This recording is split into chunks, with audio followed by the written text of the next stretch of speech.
The gravy boat was cracked near the handle, a thin brown vein where the ceramic had parted but held. I kept meaning to throw it out, but it was the last piece of the set my mother gave us when Raymond and I bought the house on Cedar Street 36 years ago. I was pointing to the crack, intending to tell my daughter-in-law Cynthia that we should handle it carefully, when my son Warren cleared his throat and began explaining his quarterly budget projection to his wife. He didn't look at me. His voice simply rose, a semitone higher and much heavier than mine, carrying the flat, domestic authority of a man who assumed the air in the room belonged to him. My hand remained hovered over the cracked ceramic, my unfinished sentence hanging briefly in the steam of the pot roast before dissolving entirely. Cynthia nodded, her eyes shifting instantly from my fingers to Warren's face. She didn't look back. She didn't ask what I had been about to say. Even my 15-year-old granddaughter, Maeve, kept her thumb moving rhythmically over her phone, her face illuminated by the pale blue light of her screen, completely insulated from the transition. This was how it happened now. It was never a sudden, dramatic silencing. It was a slow, polite erosion. We have to look at the 3-year horizon, Warren was saying, his fork tracing small, greasy circles in the gravy on his plate. The firm is restructuring the regional offices. If I'm not positioned by November, we're looking at another year of flat line growth. And the travel? Cynthia asked, her voice tight with the familiar low-grade anxiety that seemed to govern her life. If you're in Chicago 3 days a week, the school schedule, we'll manage. Warren interrupted, his tone brushing her concerns aside with the same practiced ease he used on mine. We always do. I quietly withdrew my hand from the table and placed it in my lap. Beneath the tablecloth, my fingers felt cold. I had lived in this house for nearly 4 decades. For 32 of those years, Raymond and I had sat at this same mahogany table, discussing the mortgage, the leaking roof in the breezeway, and Warren's childhood asthma. When Raymond passed away 4 years ago, the silence in the house had felt like a physical weight, a thick blanket that settled over the furniture. When Warren suggested they sell their townhouse and move in here to help with the upkeep and keep me company, I had felt a quiet surge of relief. I believed the walls would warm up again. Instead, the house had simply been recolonized. My furniture was moved to the garage to make room for Cynthia's minimalist, gray-toned bookcases. My copper pots were relegated to the high cabinets near the ceiling, replaced by professional-grade stainless steel that I wasn't supposed to scrub with steel wool. Slowly, over 48 months, my presence had been reduced to a series of domestic functions. I was the person who turned the crock pot on at noon. I was the person who signed for the packages when the UPS driver rang the bell. I was the person who stayed home to wait for the plumber. "Lorraine," Cynthia said, her eyes still on her husband. "Did you get the organic celery today? I didn't see it in the crisper." "They were out of the organic," I said, keeping my voice level, "but I bought the..." "We really need the organic for Maeve's lunches," Cynthia murmured, her eyes already drifting toward Warren again. "The other kind has too many pesticide residues. It's on the list I wrote down." "I saw the list," I said quietly, "but the shelf was completely..." "Warren, did you call the lawn service about the aeration?" Cynthia asked, her voice rising slightly to match his previous volume. "They're going to charge us double if we don't lock in the spring rate." I closed my mouth. The second half of my sentence remained behind my teeth, dry and useless. A mother's voice is often the first sound a child hears, and the first one they learn to ignore. It becomes background noise, like the hum of the refrigerator or the wind in the chimney, something that only registers when it suddenly stops. I had spent 38 years cultivating a soft tone, so Warren wouldn't feel managed the way my own mother had managed me. Now that softness had become my invisibility. After dinner, I began clearing the plates. No one offered to help, nor did they refuse. It was an established routine, an automatic transfer of labor that required no discussion. I stood at the sink, the hot water rising around my wrists, watching the grease from the pot roast lift and float on the surface of the suds. Warren came into the kitchen 20 minutes later. He didn't look at me. As he opened the refrigerator, his eyes searching the shelves for the craft beer he liked. "Mom," he said, his back turned, "the accountant needs the property tax receipts from 2022. The ones from before we took over the joint deed. Do you know where they are?" "They're in the green filing cabinet in the basement," I said, my hands deep in the soapy water. "In the third drawer, under H for house." "I looked there," he said, popping the cap off the bottle with a metallic clink. "They weren't in the folder." "They're behind the utility bills," I replied, turning my head slightly to look at him. "Raymond always put them there because—" "I'll just look again," he interrupted, his eyes already on his phone as he walked toward the doorway. "If they aren't there, we'll have to order copies from the county. It's a pain." He was gone before I could tell him that the key to the small lockbox inside that drawer was hidden in the old blue sugar bowl on the pantry shelf. He didn't want the explanation. He wanted the result. I turned back to the sink. The water was growing cool. Through the kitchen window, the backyard was dark. The old oak tree that Raymond and I had planted when Warren was 5 stood near the fence, its branches bare and skeletal against the gray evening sky. It was getting too large for the yard. Its roots were starting to lift the concrete panels of the patio we had poured ourselves. Warren had mentioned cutting it down last week. He hadn't asked my opinion. He had simply told Cynthia over breakfast that he was going to get some quotes from tree removal services. Tomorrow, Raymond's older brother Gordon was arriving. Gordon was 74, a retired surveyor who lived 3 states away and rarely traveled since his knees had begun to fail him. He was staying for 4 days on his way down to Florida for the winter. He hadn't been to the house since Raymond's funeral. He was a quiet man, the kind who spent hours looking at old maps or watching the birds at the feeder without feeling the need to explain what he was seeing. I dried my hands on the dish towel, the linen worn thin in the center from years of use. There was a small, cold knot in my stomach that I couldn't quite identify. It wasn't dread, exactly. It was more like the feeling you get when you see a storm front gathering on the horizon. Not the rain itself, but the sudden, sharp drop in the temperature of the air. As I walked out of the kitchen, I saw Warren and Cynthia sitting on the sofa in the living room, their laptops open on their knees, their faces bathed in identical gray light. They were discussing something in low, urgent tones, their voices overlapping, a seamless dialogue of logistics and numbers that left no room for anyone else.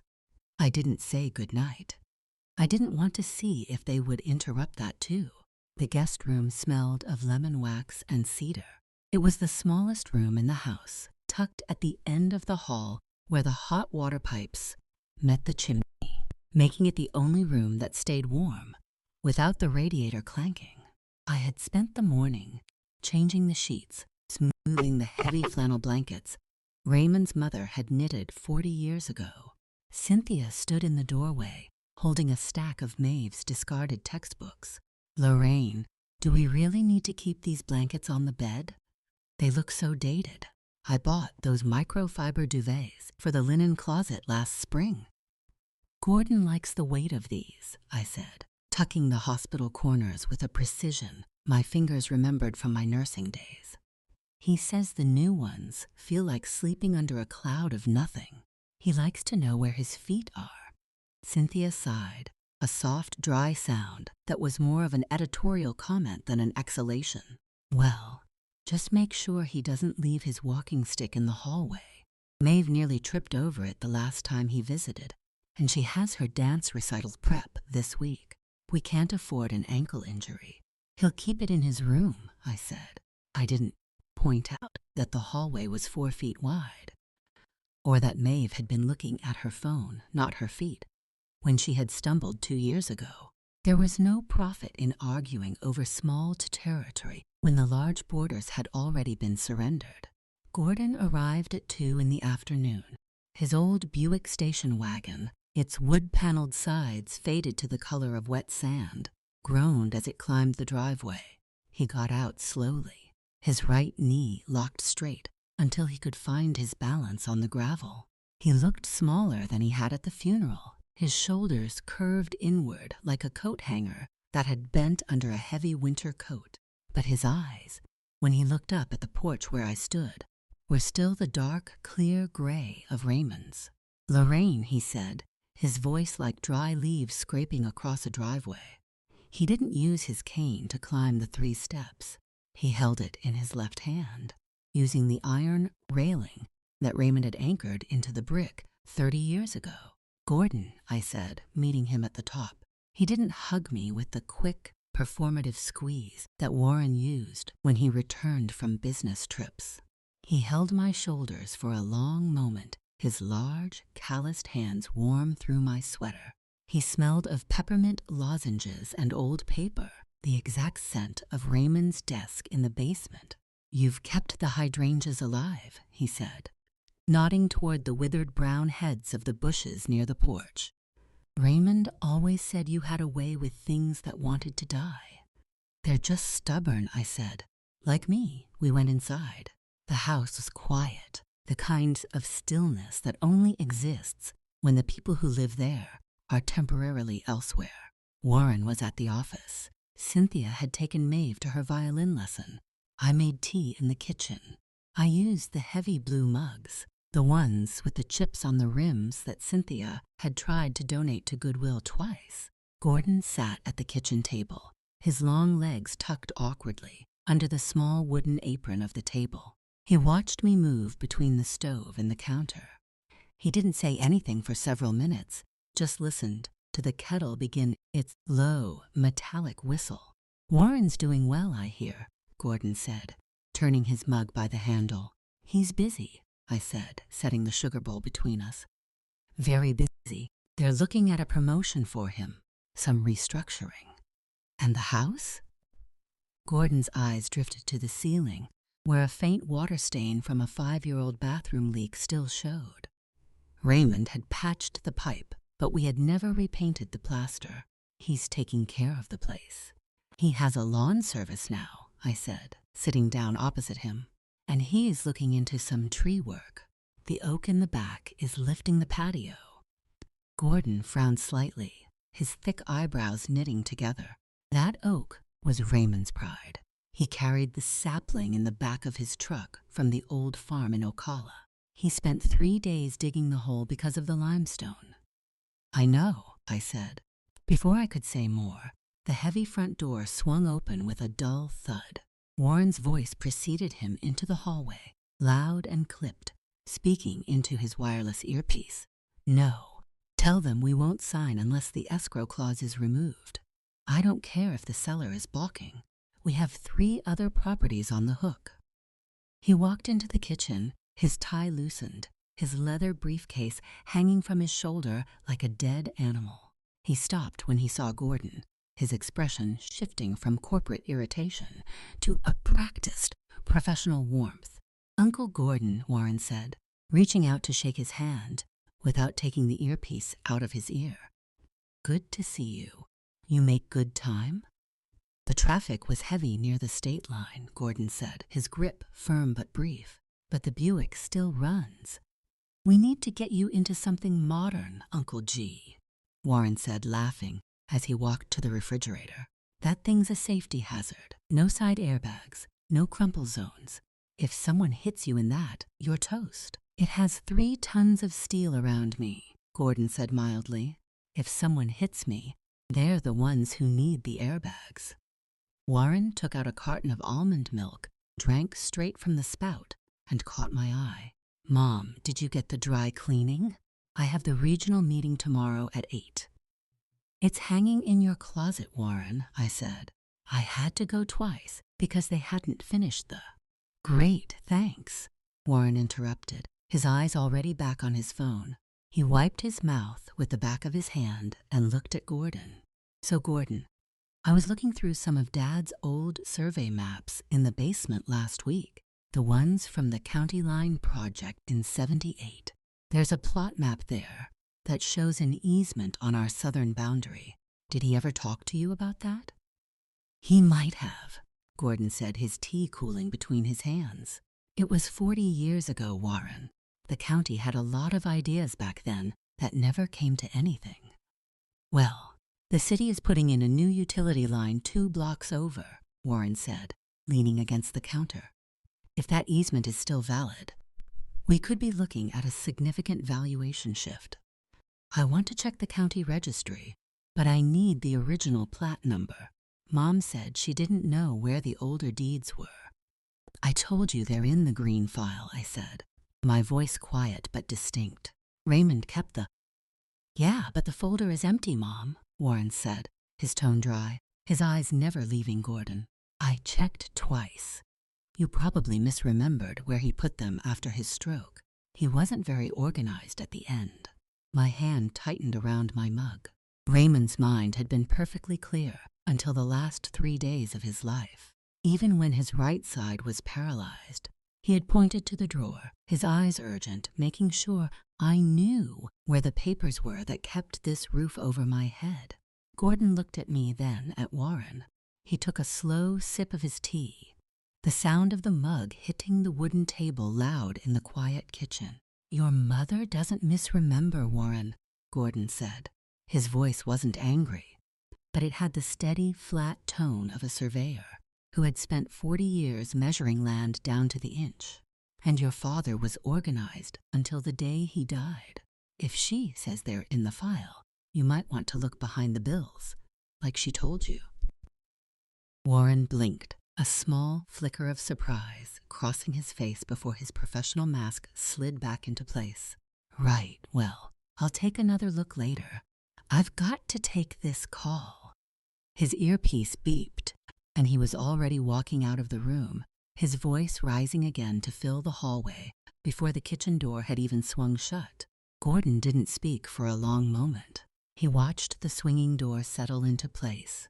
Then he looked at me, his eyes resting on the small gray hairpins that held my bun together. How long has he been talking to you like that, Lorraine? He asked. How long has he been talking to you like that, Lorraine?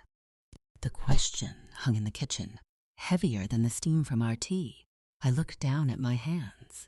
The skin on the back of my knuckles was thin, dotted with the pale brown spots Raymond used to call my rust. He's under a lot of pressure, Gordon, I said, my voice barely louder than the hum of the refrigerator. The company is cutting back. He has a lot on his shoulders with the mortgage and Maeve's school. Raymond was under pressure in '73 when the mill laid off half the shift, Gordon said. His gray eyes didn't waver. I never once heard him speak over you. Not when we were starving. Not when the bank was calling. It's different now, I murmured, wiping a dry spill from the counter with the dish towel. The world is faster. They have so much to think about. A man isn't too busy to hear his mother finish a sentence, Gordon said. He took a slow breath, his chest rising and falling beneath his faded flannel shirt. Unless he's decided what she has to say doesn't have any value. The word value tasted like iron in my mouth. I didn't answer. I couldn't. If I admitted Gordon was right, the fragile piece I had spent 4 years constructing would shatter. I had traded my authority for a quiet corner in my own home, and I wasn't ready to face the cost of that transaction. By 6 o'clock, the kitchen was full of the sharp vinegar smell of Cynthia's salad dressing. She had decided we would have a Greek salad and grilled chicken. Light, healthy, the kind of meal that always left me feeling slightly empty by 9 o'clock. Oh, Gordon, Cynthia said as she entered, her high heels clicking sharply on the hardwood before she stopped to change into her indoor flats. I didn't realize you'd be here so early. I would have had Lorraine prepare the guest room bath. The bath is fine, Cynthia, Gordon said from his chair in the living room, where he was reading an old paperback. Your mother-in-law had everything ready before I even pulled into the drive. Cynthia's smile was polite, but it didn't reach her eyes. She turned to me, her voice dropping into that rhythmic instructional tone she used when she wanted to make sure I didn't use the wrong detergent. Lorraine, did you use the gray towels for Gordon? The white ones are for our guests from the firm next weekend. I used the green ones, I said. The ones Raymond and I bought in Ocala. They're thicker. Cynthia paused, her hand hovering over the salad bowl. Well, those are quite old. I hope they don't have that basement smell. They smell like lavender, Gordon said, his voice carrying from the next room. Lorraine always keeps lavender in the drawers. My mother did the same. Cynthia didn't reply. She turned her back to me, her shoulders stiffening slightly as she began slicing cucumbers. When we sat down for dinner, the dynamic shifted. Warren was still on his phone until Cynthia cleared her throat pointedly, prompting him to slide the device under his napkin. Maeve sat next to Gordon. Her posture slumped, her eyes occasionally darting to her father, as if checking the weather before she spoke. So, Maeve, Gordon said, passing the chicken, your grandmother tells me you're preparing for a dance recital. Maeve looked up, surprised that someone had addressed her directly without a correction about her posture. Yeah, it's modern jazz. We've been rehearsing 3 days a week. She's very good, I said, leaning forward slightly. She reminds me of my sister, Clara. When Clara was 16, she did that program in. Actually, Mom, Warren cut in, his fork already moving toward the salad. It's totally different. Clara did classical ballet. Modern jazz is all about rhythm and syncopation. There's no overlap in the technique, none at all. I know, I said, my voice dropping, but the way Maeve carries her head when she... And the competition schedule is much more intense than anything they had back then, Cynthia added, seamlessly taking the conversational baton from Warren. We have to travel to Atlanta twice next month. Warren, did you check the hotel rates for the downtown Marriott? They're supposed to have a group discount. I looked at it, Warren said, turning his head toward his wife, but the block was already full. I'm going to call the coordinator tomorrow and see if we can get an override. My sister Clara's name lay on the table between us, a small forgotten stone. I looked at Gordon. He had stopped chewing. He was watching Warren, his fork resting against the side of his plate. The silence from his corner of the table was different from mine. Mine was a retreat. His was a wait. Warren, Gordon said. The name was spoken quietly, but it had the density of a heavy hand on a shoulder. Warren stopped mid-sentence, his eyes shifting to his uncle. Yes, Uncle Gordon. Your mother was speaking, Gordon said. The room went very quiet. The only sound was the low hum of the traffic from the bypass a mile away. Cynthia's fork hovered an inch above her plate. Maeve's eyes widened, her gaze darting between her father and the old man sitting next to her. Warren cleared his throat, a small, defensive smile appearing on his face. I know, Uncle Gordon. We're just on a tight timeline with the school stuff, and... She was speaking about her sister, Gordon repeated. His voice didn't rise, but it remained perfectly level, like a plumb line hanging in a drafty room. She was telling Maeve about her aunt. I'd like to hear the rest of it. Warren's smile stiffened.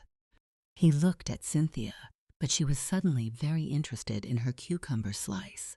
He turned his eyes to me, his expression a mixture of irritation and the slight patronizing indulgence he usually reserved for when I forgot where I put my reading glasses.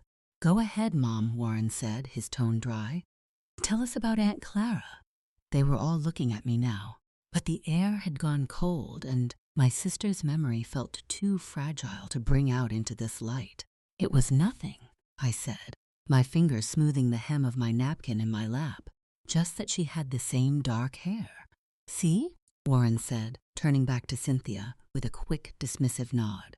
Just the hair. Anyway, about the Atlanta hotel. He began speaking again, his voice filling the vacuum before I could even draw another breath. But as he spoke, I saw Gordon slowly reach down and place his hand over mine under the edge of the table. His palm was rough, dry, and steady, and for the first time in 4 years I felt the small, dangerous spark of something I thought had died with Raymond. After Cynthia and Warren went upstairs and Maeve retired to her room with her laptop, the house settled into a cold, hollow quiet. Gordon and I sat on the back porch. The air was crisp, carrying the sharp scent of damp earth and fallen leaves. We didn't turn on the porch light.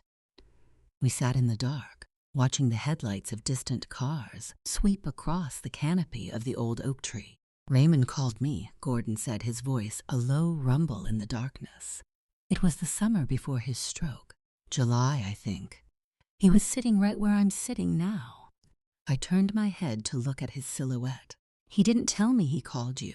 He wouldn't have, Gordon said. He leaned forward, resting his elbows on his knees, his cane propped against the wooden railing. He didn't want to worry you, but he was uneasy, Lorraine, he said. Warren had been asking a lot of questions about the equity in this house, asking if Raymond had ever thought about taking out a line of credit to invest in some commercial real estate Warren's firm was developing. A cold draft seemed to pass right through my sweater. Raymond would never do that. He hated debt. He paid off the mortgage 3 years early. I know, Gordon said. That's what he told Warren. But he told me Warren didn't take no for an answer easily. He kept bringing it up, calling it lazy capital. He told Raymond that leaving a house this size completely unleveraged was a waste of financial resources. Gordon turned to me, his face catching the faint glow of the street lamp at the corner of the block. Raymond made me promise to look out for you if he went first. He knew Warren's blind spots. Warren is a smart boy, Lorraine, but he's hungry. And hungry men eventually eat whatever is on the table, even if it belongs to their mother. I didn't answer. The words felt like a physical weight, pressing down on my chest until it was hard to draw a full breath. I had always known Warren was ambitious. Raymond and I had been proud of his drive when he was in college. But I had never imagined that ambition could have teeth. The next morning, the house was a storm of modern efficiency. Warren was in his dark gray charcoal suit, the one I had picked up from the dry cleaners on Saturday. He was standing by the kitchen island, gulping down a green smoothie Cynthia had made, while simultaneously typing on his tablet. "Mom," he said, not looking up as I walked in, "did you move my leather portfolio? The one with the regional slides? I left it on the hall table last night." "I didn't touch it, Warren," I said, setting the kettle on the stove. "I haven't been in the hallway since last night." "Well, it's not there," he said, his voice rising, carrying a sharp edge of accusation. "Cynthia didn't touch it. Maeve's already in the car. Mom, you've got to stop moving my work things. I know you think you're cleaning, but it's really disruptive when I'm on a deadline." Cynthia came into the kitchen, her coat already on, her keys jingling in her hand. "Lorraine, if you did put it somewhere safe, please just tell him. He has the 8 o'clock presentation." I stood by the stove, my hand resting on the cold handle of the kettle. I felt Gordon's presence before I saw him. He had come to the kitchen doorway, his cane silent on the rug, his tall frame blocking the light from the hall. "I didn't touch it," I said again, my voice flat, empty of the defensive heat they expected. "I don't touch your papers, Warren. I never have." Warren sighed, a theatrical, exhausted sound, and reached down to pick up his briefcase from the floor. As he lifted it, the leather flap shifted, revealing the blue corner of his portfolio tucked inside the outer pocket. He had put it there himself, likely the night before, and forgotten. He didn't look at me. He didn't apologize. He simply slid the portfolio deeper into the bag and zipped it closed. "We need to get going," Cynthia said briskly, avoiding Gordon's gaze as she moved past him. "Oh, and Lorraine, while we're out today, could you take the trash cans down to the curb? The recycling truck comes early on Tuesdays." "I'll do it," Gordon said from the doorway. Cynthia stopped, her hand on the door handle. "Oh, Gordon, you don't have to do that. Your knee. I can walk 20 yards to the curb, Cynthia," Gordon said. His voice was polite, but it had the hard, unyielding quality of limestone. "And Lorraine has enough to do keeping this house clean for people who don't seem to notice when it is."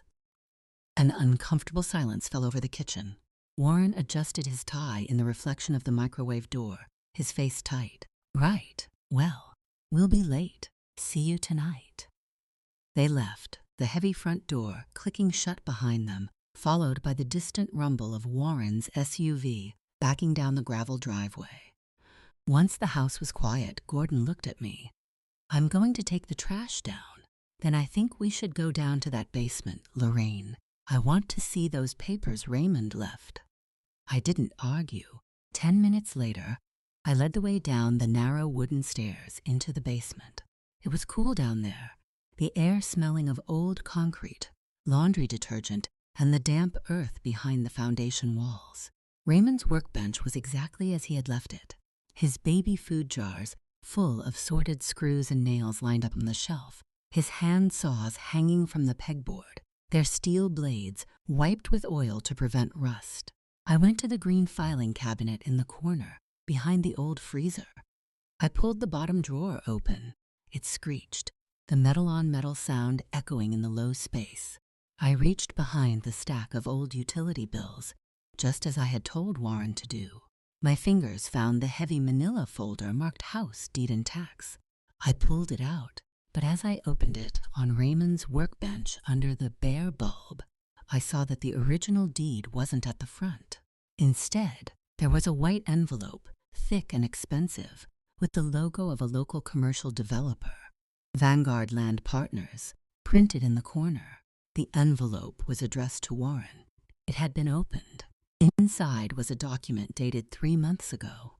It was a formal valuation of the property on Cedar Street, along with a colored site plan showing 3 multi-family townhouses, sitting where my home, my garden, and Raymond's oak tree currently stood. Beneath the drawings, in bold black ink, was a line that made my breath catch in my throat. "Subject to sole title transfer upon owner's relocation or declared incapacity." The word incapacity looked small on the heavy, cream-colored paper. It was printed in a clean, modern sans-serif font, the kind of lettering they use on the signs for expensive botanical gardens or private clinics. It didn't look like a threat. It looked like a medical term, clean and sterilized. Gordon reached out, his thick, scarred thumb tracing the edge of the site plan. "A site plan," he murmured, his voice hollow. "They've already laid out the footprints. Look here, Lorraine. They've got 3 units squeezed into the lot. The driveway would go right through the kitchen." I stood still, the cold concrete of the basement floor seeming to seep through the soles of my shoes. "He hasn't bought the house, Gordon. It's still in my name. The deed is right here." I pulled the parchment document from the back of the folder. My name, Lorraine Miller, was typed next to Raymond's. The ink faded to a soft charcoal gray. "It's in your name for now," Gordon said, turning the Vanguard letter over to look at the back. "But look at the date on this letter. August. That was before they moved their furniture in. Before Warren told you he wanted to help you with the utilities." He looked at me, his gray eyes dark with a quiet, terrible understanding. "A slow-motion theft doesn't look like a break-in, Lorraine. It looks like worry. It looks like a son asking if you took your pills over and over until you start wondering if you forgot them. It looks like him telling his wife in front of the neighbors that your memory isn't what it used to be. You build a paper trail of little mistakes, a lost key, a misplaced folder, a burnt pot. You do it for 6 months, 12 months, and then you have enough to show a doctor or a judge that the old woman can't be left alone in a house this size." My stomach turned over, a cold, greasy wave of nausea. I remembered 3 weeks ago when I couldn't find my car keys for 2 days. Warren had found them in the pantry, behind the flower bin. I had felt so foolish, so frightened. I had apologized to him for an hour, while he patted my shoulder and told me not to worry. We'll handle things. Had he put them there, or had I? The terrifying thing was that I could no longer be sure. Once the seed of doubt is planted in an aging mind, it grows without any help at all. Every misplaced pen, every forgotten name becomes a symptom.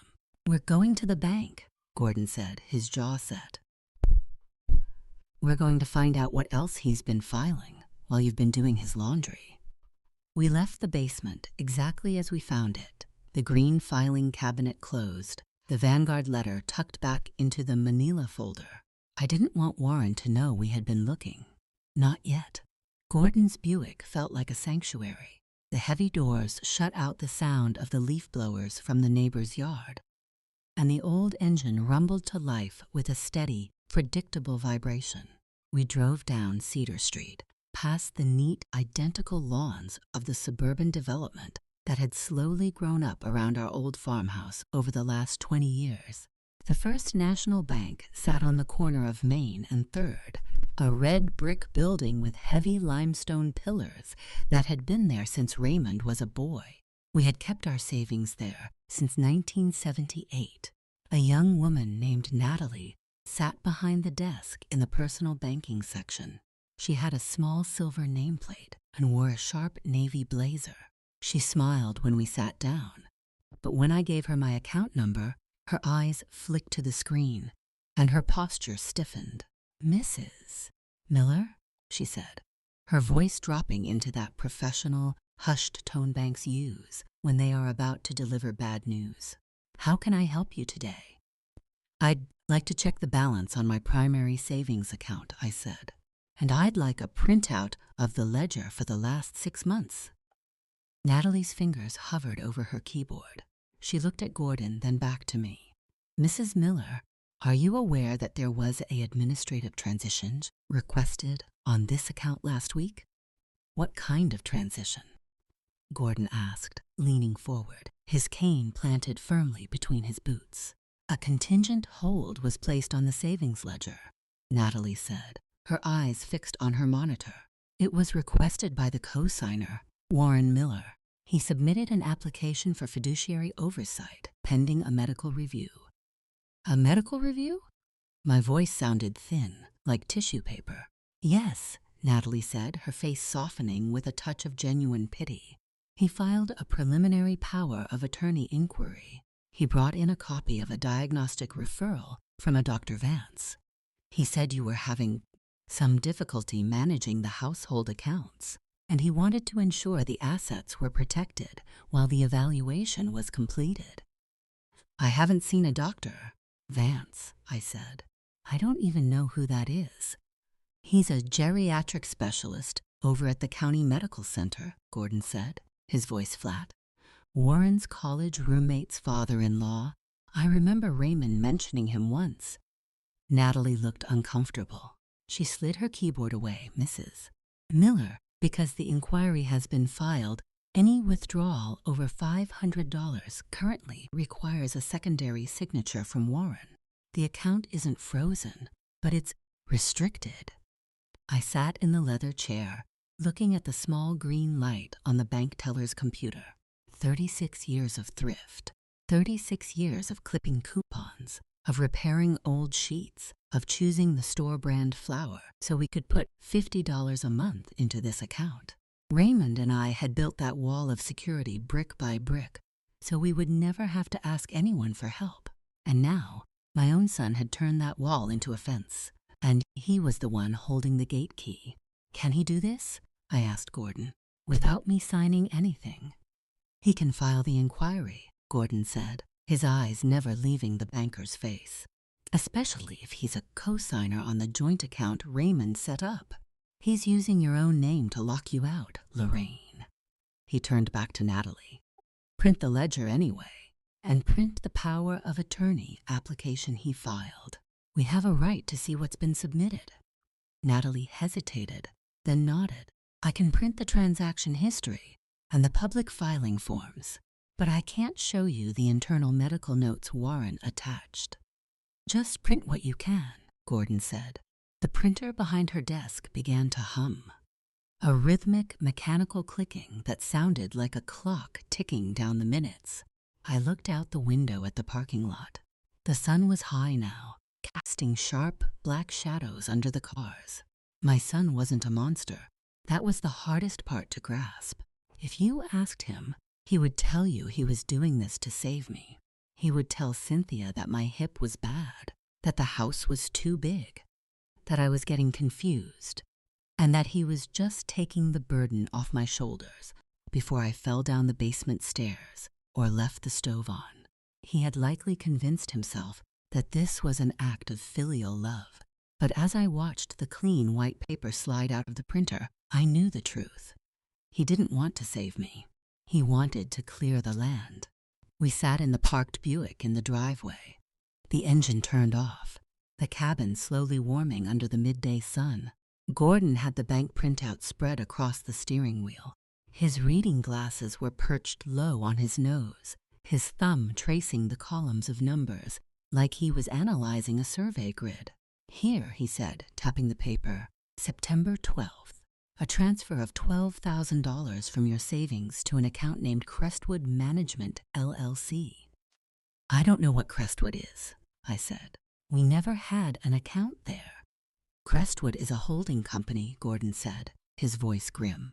"Warren set it up 3 years ago for his private real estate ventures. He's the sole director." He looked over the top of his glasses at me. "He didn't just lock the account, Lorraine. He's been using it. He signed this transfer as co-trustee, using the joint status Raymond gave him after the stroke." I looked at the number, $12,000. It was the money we had set aside for the roof replacement. Raymond had estimated we had 5 years left on the shingles before the leaks started again. "Why would he take it now?" I asked. "He has a good salary." "He has a high cost of living," Gordon corrected gently. "And in his business, you have to put up earnest money to lock in land options.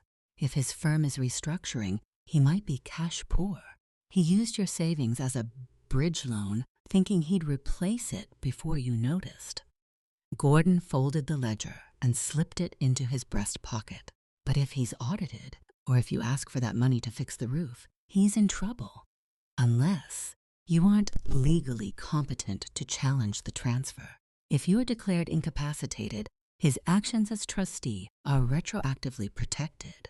He becomes the sole manager of the estate. No one can sue him for using his mother's money if he's the one legally appointed to make her decisions." The pieces of the puzzle were falling into place, each one fitting with a dry, mechanical click. The missing keys, the lost files, the constant, gentle suggestions that I was losing my grip. It wasn't just a way to get me out of the house. It was a legal shield. He was building a defense against his own embezzlement. We went inside. The kitchen was quiet. But as we walked past the stairs, I heard a low, rhythmic scratching sound from the second floor. It was Maeve. She was sitting on the bottom step of the landing, her school bag open beside her, trying to mend a torn seam on her dance tutu with a plastic needle and a length of black thread.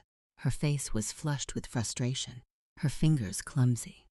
"Maeve," I said, stopping at the base of the stairs. "Are you home early?" She looked up, her expression a mix of guilt and relief. "The bus got back early because of the teachers' meeting." "Grandma, I can't get this thread through the eye, and the recital is on Thursday. Bring it here," I said. She hesitated, looking toward the kitchen, as if checking if her mother was there, then slid down the steps and handed me the black tool. My hands didn't shake. I took the silver needle from her fingers, snipped the split end of the thread with my teeth, and guided it through the tiny eye on the first try. It was a surgeon's knot, the kind I had tied 10,000 times in the operating room when I was a young scrub nurse, before Warren was even a thought in my mind. Maeve watched me, her chin resting on her knees.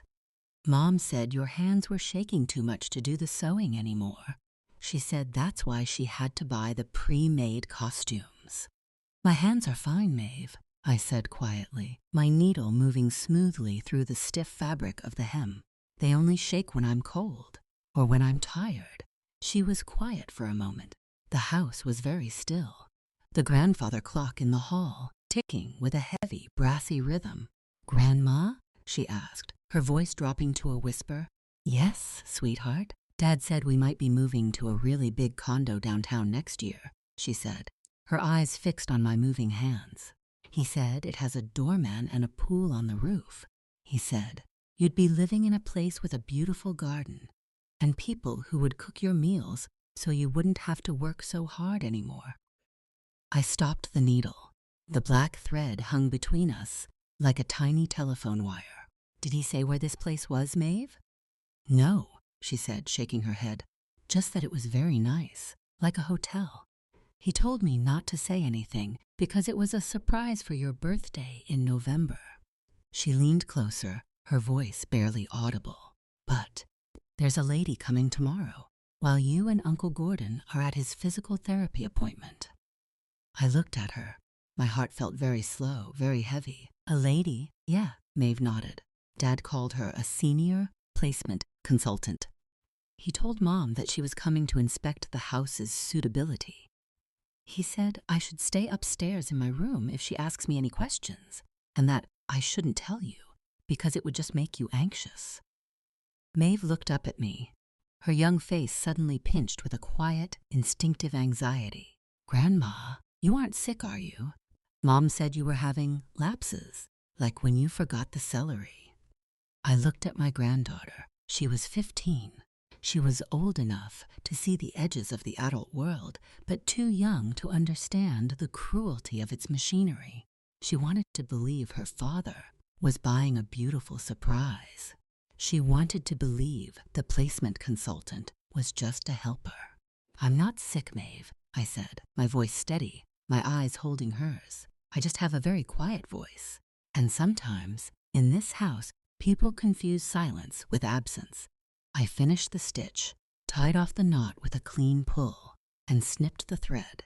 I handed the tutu back to her. The seam was perfect, straight and strong enough to survive any turn she would make on that stage. "There," I said, "that will hold." "Thanks, Grandma," she said, taking the skirt. She stood there for a second, looking at me with a lingering, troubled expression, before she turned and ran up the stairs, her bare feet slurring against the carpet. Gordon was standing in the kitchen doorway. He had heard everything. He didn't say a word, but his hand was gripped so tightly around his cane that his knuckles were the color of salt. The placement consultant was coming tomorrow at 10. That was the exact time Gordon's doctor's appointment had been scheduled. An appointment Warren had insisted on making himself to save me the drive. They had cleared the calendar. They had cleared the stage. But they had forgotten that a house has more than one door. "I'm not going to that clinic, Lorraine," Gordon said, his voice low and hard, as we stood in the pantry, out of view of the hallway stairs. "I'll call them right now and cancel the referral. I'm not leaving you here alone with whatever they've set in motion." "No," I said, my hand resting on his sleeve. "If you cancel, Warren will know we found the folder. He'll become more careful, and he'll find a way to do this when we aren't looking. We need him to think the track is clear." Gordon stared at me, his brow furrowed. "Then what are you going to do?" "I'm going to stay," I said. "He wants me out of the house, so this consultant can walk through these rooms, count the stairs, measure the doorways for a walker, and write down how unmanageable this property is for a woman my age. He wants her to see an empty house that he can present as a burden. I'm going to make sure she sees me instead." Gordon's jaw tightened, but slowly he nodded. "Then I'll make sure Cynthia has to drive me. She won't be here to run interference for him." The next morning, the house felt like a theatrical stage before the curtain rises. Everyone was moving with a strange, rehearsed energy. Warren was unusually attentive during breakfast, pouring my coffee before I could reach for the pot, his hand hovering near mine with a polite, performative care that felt like ice. "Mom," he said, setting the mug down. You should definitely go with Uncle Gordon to his appointment today. The specialist is very thorough, and it's always good to have a second set of ears in the room. You know how Gordon is. He'll ignore half of what the doctor tells him about his exercises. I have some bread rising, Warren, I said, keeping my voice soft, my eyes on my toast. And the laundry needs to be hung before the rain starts this afternoon. The laundry can wait, Lorraine, Cynthia chimed in from the sink. She didn't look at me. She was busy scrubbing a spot on the marble counter that wasn't there. It's much more important that we get Gordon's knee looked at. And honestly, a ride in the car would do you good. You've been looking a bit pale lately. I feel fine, I said. Still, Warren said, his voice dropping into that deep, reassuring tone he used when he was trying to close a difficult deal. Let's not take any chances. I'll help Gordon into the car, and Cynthia can drive the two of you. I'd go myself, but I have that regional compliance call at 10. He was checking his watch. He had checked it 3 times in the last 10 minutes. At 9:45, Gordon's cane clacked against the hardwood floor of the hall. He had his heavy coat on, his scarf wrapped high around his neck. Cynthia was right behind him, her car keys jingling in her hand like a small, nervous bell. All right, Lorraine, Gordon said, playing his part with the steady, dry delivery of an old actor. Let's get this over with. The longer we sit in that waiting room, the more my hip is going to lock up. I stood up from the table. I walked to the hallway closet, took out my knit cardigan, and put it on. Then as I reached for my purse on the console table, I stopped. I let my hand drop. Warren, I said, turning to him. He was standing by the front door, his hand already on the brass knob, eager to usher us out. Yes, Mom. My head is spinning, I said. I let my voice shake, just a fraction, a tiny tremor that I knew his ambition would immediately interpret as weakness. I sat down heavily on the small wooden bench in the hall. I think the kitchen was too hot. I need to lie down for a few minutes. Warren's posture went instantly rigid.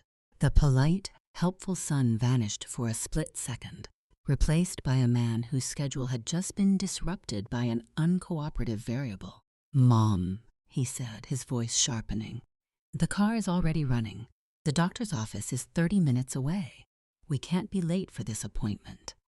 You go, Cynthia, I whispered, pressing my hand to my temple. Take Gordon. I just need some water and a quiet room. I'll stay here. But Lorraine, Cynthia said, her eyes darting to Warren with a sudden sharp panic. Warren has his meeting. You shouldn't be left in the house if you're dizzy. What if you fall? I'm not going to fall, Cynthia, I said, looking up at her. My eyes were perfectly clear, my focus steady. I'm just dizzy. I'll lie on the sofa in the den. I'll be fine.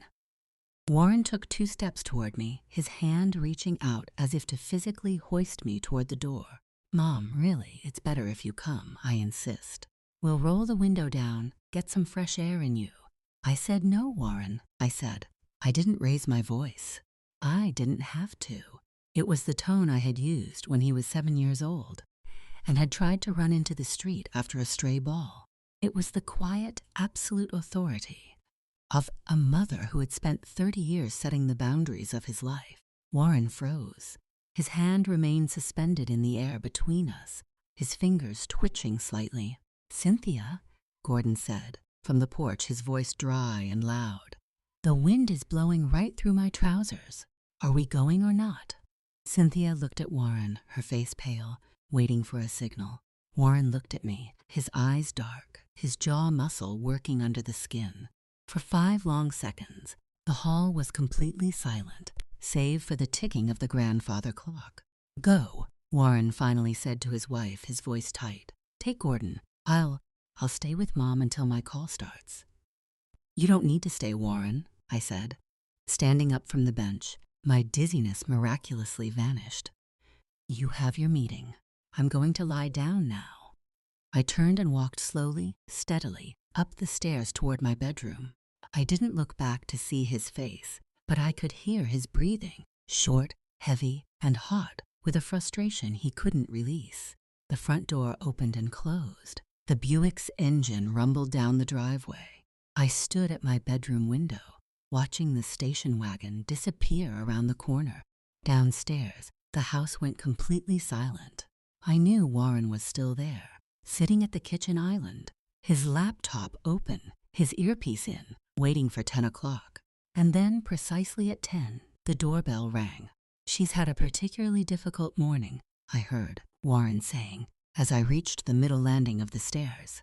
His voice was hushed, carrying that heavy, theatrical weight of a son burdened by a parent's decline. "The dizziness is starting to affect her balance.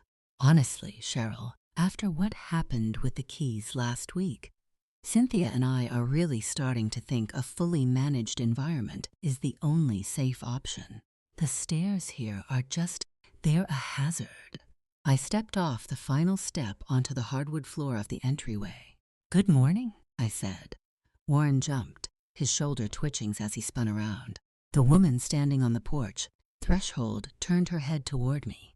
She was in her late 50s, with salt and pepper hair cut in a neat bob, wearing a sensible navy trench coat and carrying a thick leather binder. Her eyes were sharp, but there was a professional softness in her face, the look of a woman who had spent decades navigating the difficult borderlands of family guilt and aging. "Mom?" Warren said, his voice tightening as he tried to block her view of me.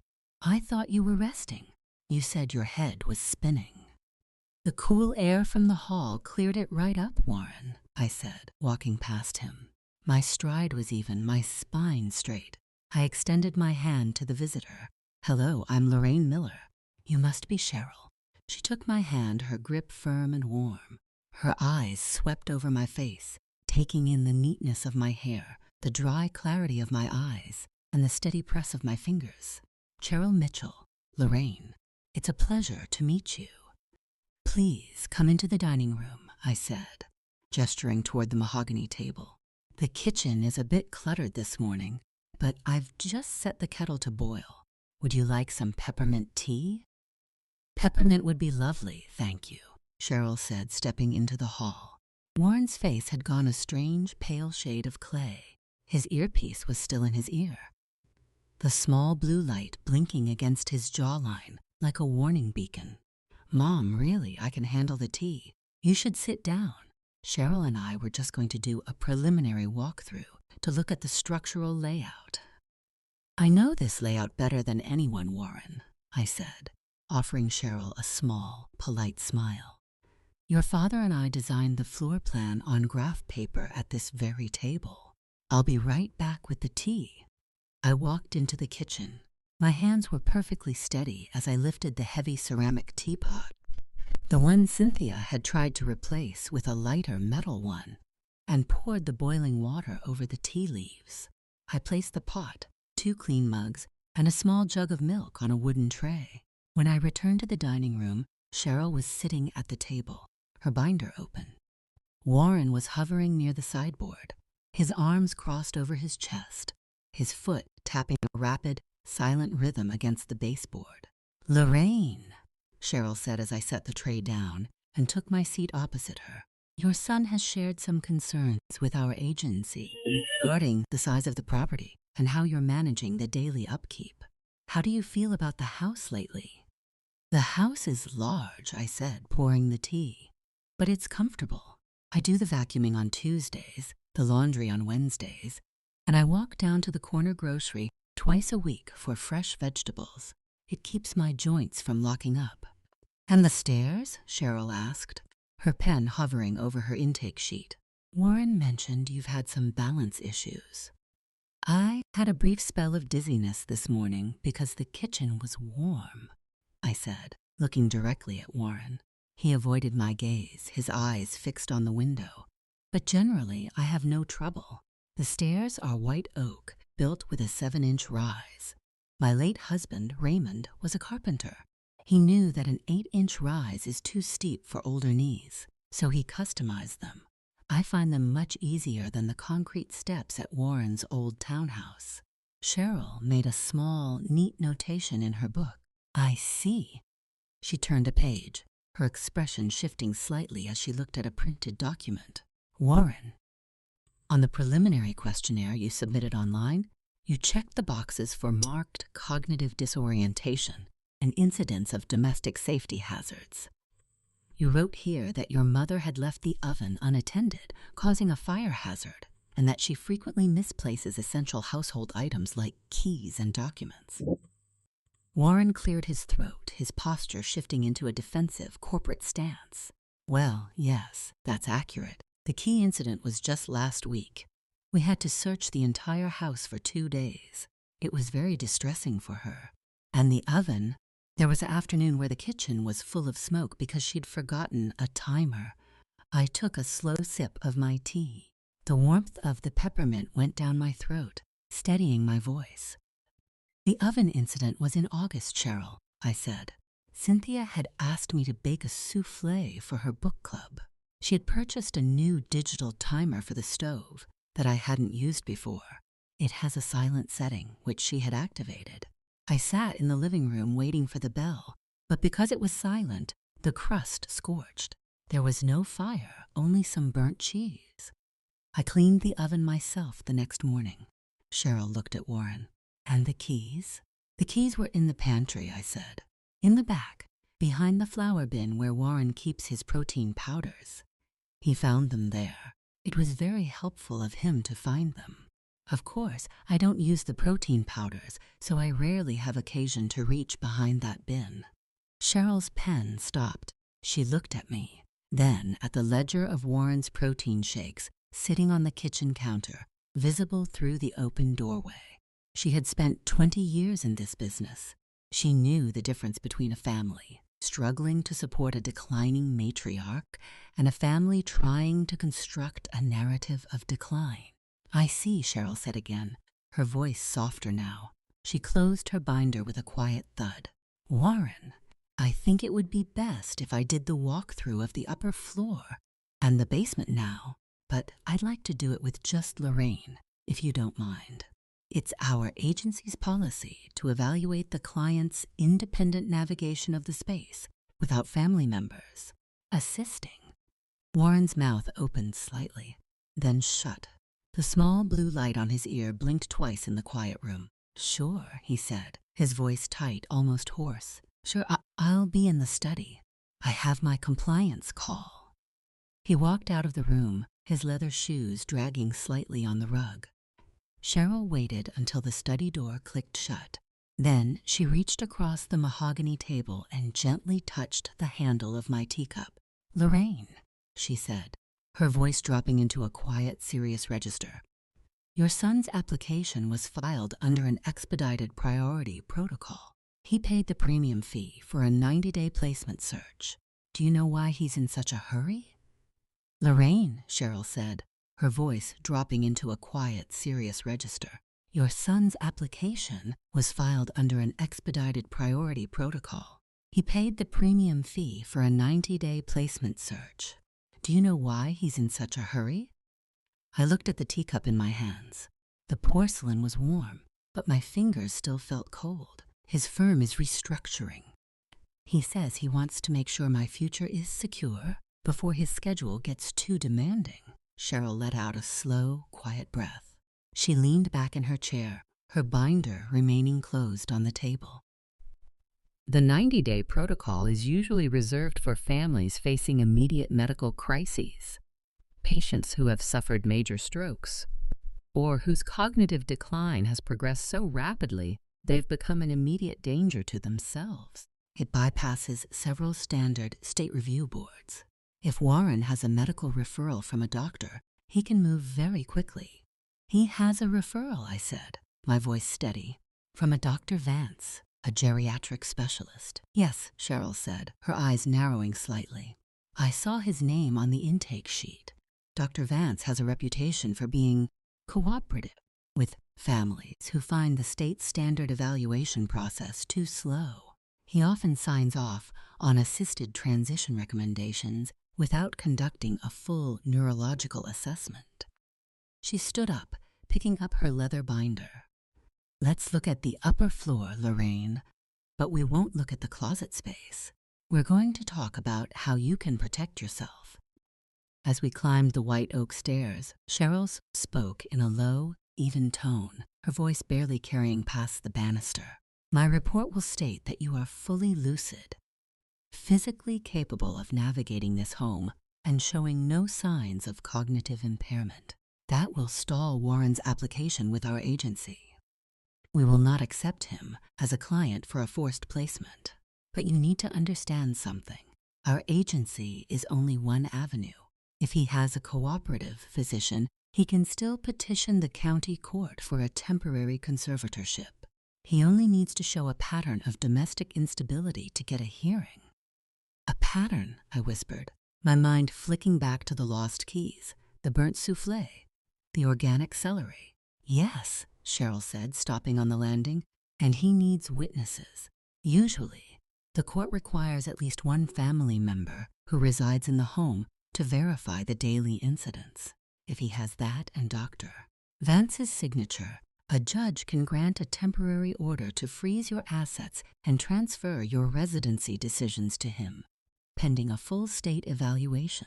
That process can take months, and by the time the state doctors see you, your house could already be sold. We reached my bedroom. I went to the dresser and picked up the small silver frame holding a photograph of Raymond and me on our wedding day. Thank you, Cheryl, I said. She looked at me for a long moment, a deep, silent understanding passing between us. I've seen this 3 times this year, Lorraine. It's always the sons who think they're being practical. They don't see it as cruelty. They see it as a business transition. When we came back downstairs, Warren was standing in the hall, his laptop closed under his arm. He looked at Cheryl's face, trying to read her expression, but her professional mask was perfectly in place. Thank you for your time, Mr. Miller, Cheryl said as she reached the door. I have everything I need for the assessment. The agency will contact you with our decision by Friday. Great, Warren said, his voice carrying a nervous, high-pitched vibration. I assume we're on track for the November window. The report will be processed according to our standard guidelines, Cheryl said politely. She gave me a warm, brief nod and stepped out into the damp morning air. Warren closed the door. He turned to me, his jaw set, his eyes dark with suspicion. What did she say to you up there, Mom? You were up there a long time. She was very interested in the cedar closets, Warren, I said, my voice calm as I picked up the tea tray. She said they don't build them like that anymore. I walked into the kitchen, leaving him standing in the hall. By 6 o'clock, Cynthia and Gordon had returned. The physical therapy appointment had apparently been long and frustrating. Cynthia looked exhausted, her hair slightly disheveled, her face tight with a silent, simmering anger. Gordon went straight to his room, his cane clacking heavily on the floor, his door shutting with a decisive click. Dinner was a quiet, suffocating affair.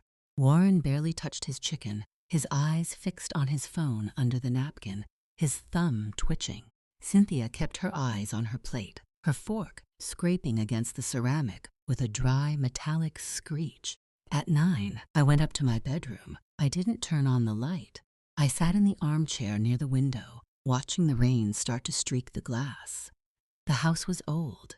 Raymond had built it during the transition period, when builders still used solid brass heating registers in the floors. My bedroom sat directly below Warren and Cynthia's. If you sat near the radiator, you could hear every word spoken in their room, the metal pipes carrying the sound through the walls like a horn. I leaned my head against the cool plaster next to the register. The agency is going to reject the placement, Cynthia. I heard Warren's voice, sharp and frantic. I could tell by the way Mitchell looked at me. She knew. If we don't get the title transferred by October 15th, Crestwood is going under. The bank is going to call the bridge loan. And they'll take our townhouse equity too. We'll be left with nothing. What about Vance? Cynthia's voice was thin, hissed. Can't he just sign the emergency declaration? We don't need the agency if we have a court order. Vance needs a family witness to verify the daily incidents, Warren said. I could hear his heavy footsteps pacing across the floorboards above me. The court won't grant an emergency petition based on my word alone. They'll look at the joint deed and see a conflict of interest. We need someone else who lives here to sign the affidavit. Who? Cynthia asked. Gordon? No, Gordon would never do it, Warren spat. He's Raymond's brother. He'd rather see the house rot than let us touch it. We have to use Maeve. Maeve? Cynthia paused. Warren, she's 15. She's not going to lie to a judge. She won't have to lie, Warren said, his voice dropping into that low, manipulative register he used when he was cornered. She just has to sign the statement I wrote. The one about the keys. The one about the oven. I'll tell her. It's a standard insurance form to help Grandma get her medical benefits. She trusts me. She'll sign it if I tell her. It's the only way to help us move to the new place. A cold, heavy silence settled over my chest. They were going to use my granddaughter. They were going to turn her trust into the pen that signed my exile. I sat in the dark, the rain beating a steady, rhythmic tattoo against the glass. My son was drowning, and he had decided that the only way to save himself was to pull me under, and he was going to make his daughter help him push. The rain had stopped by morning, leaving the yard damp and the air smelling of wet brick.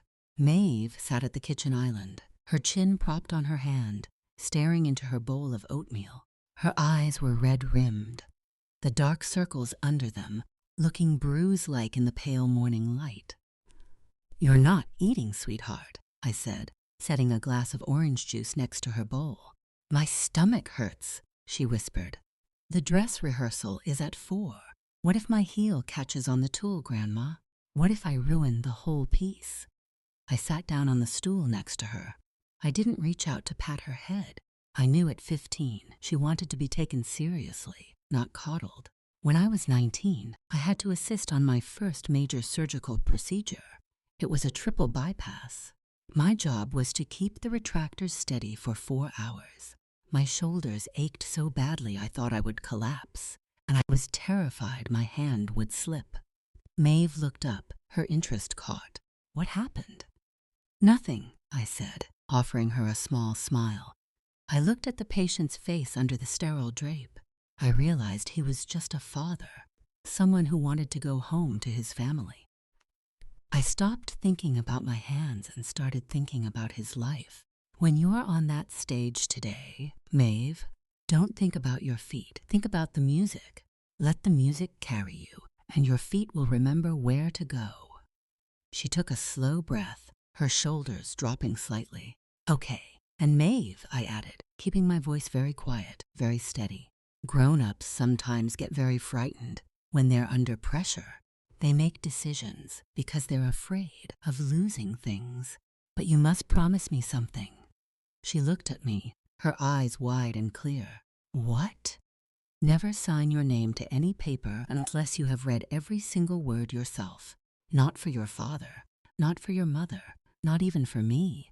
A name is the only thing that belongs entirely to you. Once you give it away on paper, you can't always get it back. Maeve frowned, her young mind trying to connect my words to something she couldn't quite see. Is Dad in trouble, Grandma? He's just busy, sweetheart, I said, standing up as Cynthia's heels began to click on the stairs. Eat your orange juice. It's good for your energy. By 3 in the afternoon, the house was empty again. Cynthia had taken Maeve to the high school auditorium for the rehearsal.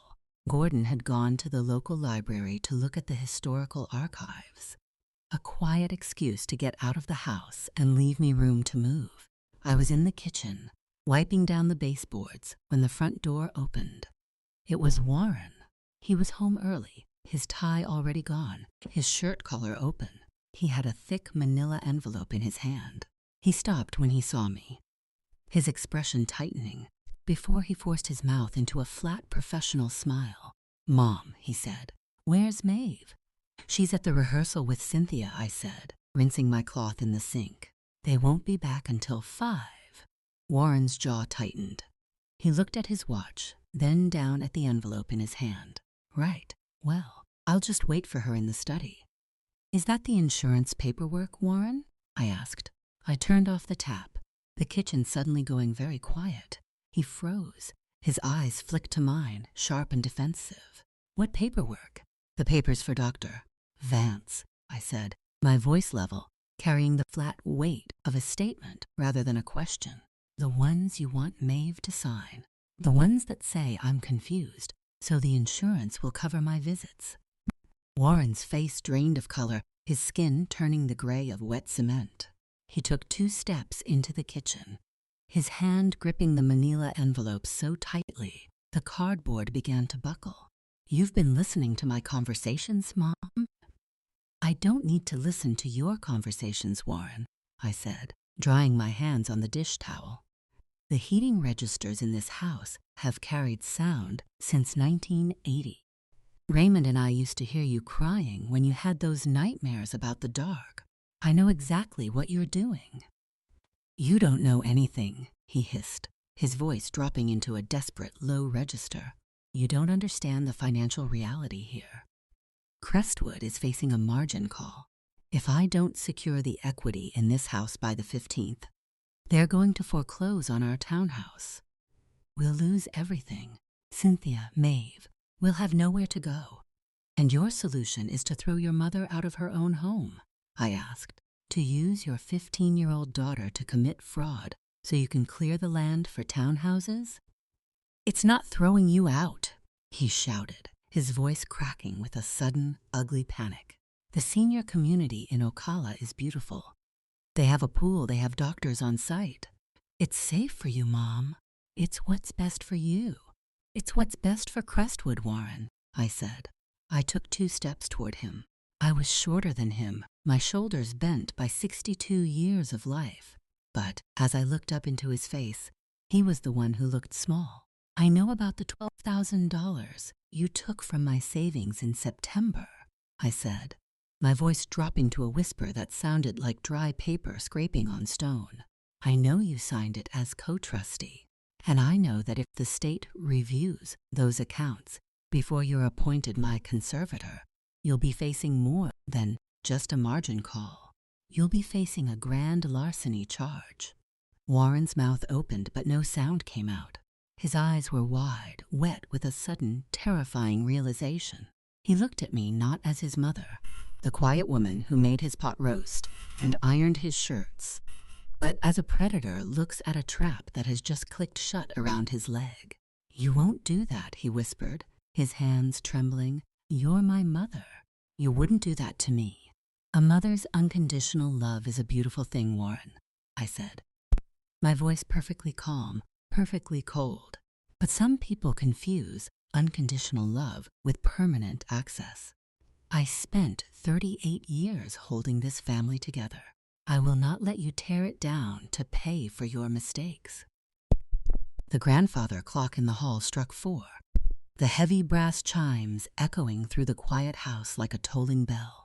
Warren stood there, the manila envelope shaking in his hand. He realized, for the first time in his life, that the quiet woman he had spent 4 years ignoring was the only thing standing between him and ruin. What do you want? He whispered, his voice cracking. What do you want? Warren's voice was barely a whisper, a ragged scrape of air from a throat that had gone completely dry. I want my home back, Warren, I said. I want my husband's memory respected, and I want my granddaughter left out of your ledger books. I can't return the $12,000, he said, his hands dropping to his sides, the manila envelope slipping from his fingers and hitting the kitchen rug with a soft, hollow thud. I don't have it, Mom. It's gone. It's locked in the escrow account for the Vanguard land option. If I pull it out now, the option defaults, the margin call triggers, and the bank forecloses on the townhouse. Cynthia doesn't know. She thinks the Crestwood investments are secure. She thinks we're moving to the downtown condo because of my promotion. I looked at him, my heart feeling neither pity nor anger, only the cold, gray clarity of a morning after a long storm. So you let her believe a lie, and you let her treat me like a servant in my own house to keep that lie alive. I was trying to protect her, he whispered, his eyes wet. I was trying to protect Maeve. You don't protect your family by clearing the foundation underneath them, Warren, I said. Before he could answer, the front door opened, and the heavy, rhythmic clack of Gordon's cane echoed in the hallway. He didn't call out. He walked straight into the kitchen, his heavy winter coat still buttoned to his chin, his gray hair damp from the autumn mist. He carried a large manila folder of his own, stuffed with yellowed photocopies and old county map prints. He stopped in the doorway, his eyes moving from the envelope on the floor to Warren's pale, trembling face, and finally to me.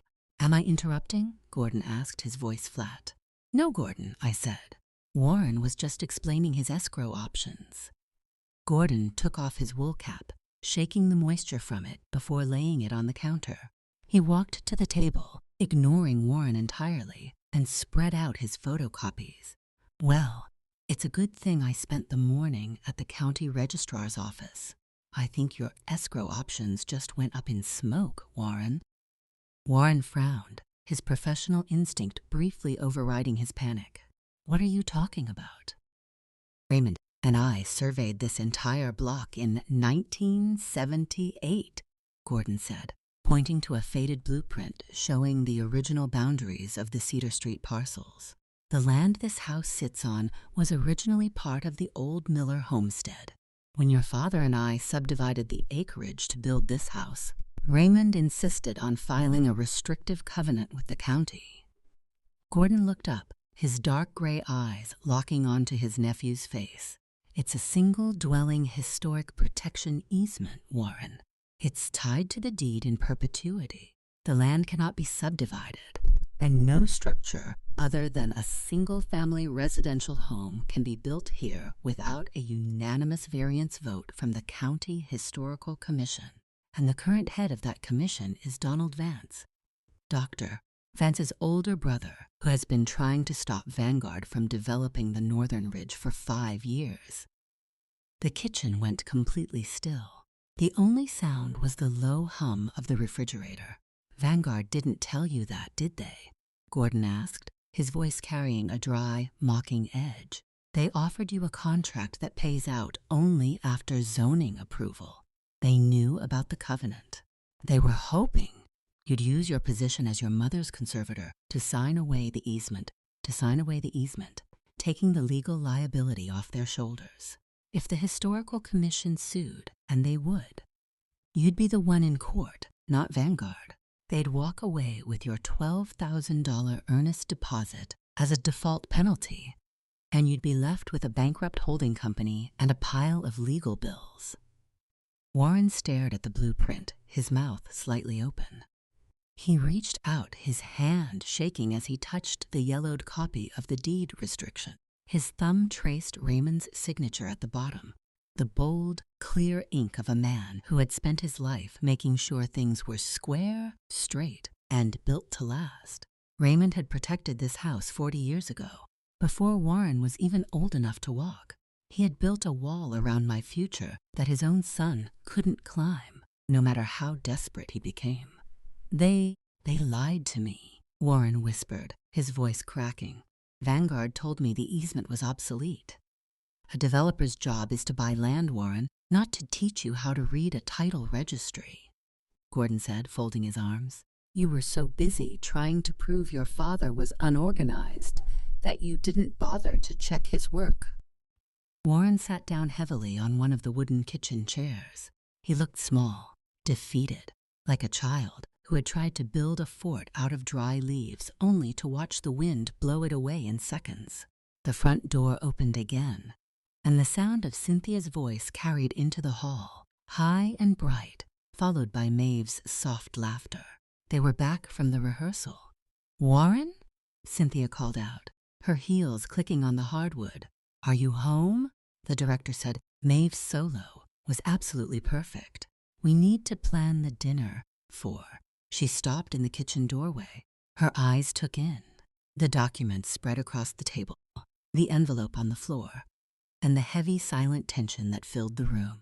What's going on? She asked, her smile fading, her voice dropping into that sharp, suspicious register. "Why are all these papers on the table?" Warren didn't look up. He kept his eyes fixed on his father's signature on the blueprint. His shoulders curved inward as if he were trying to shrink out of sight. "Lorraine?" Cynthia asked, turning to me, her hand tightening around her designer purse. "What is this?" "We were just discussing the history of the house, Cynthia," I said, my voice perfectly level, my fingers resting on the edge of the counter, "and how some things in this family are simply not for sale." Cynthia stood in the doorway, her hands still frozen on her purse strap.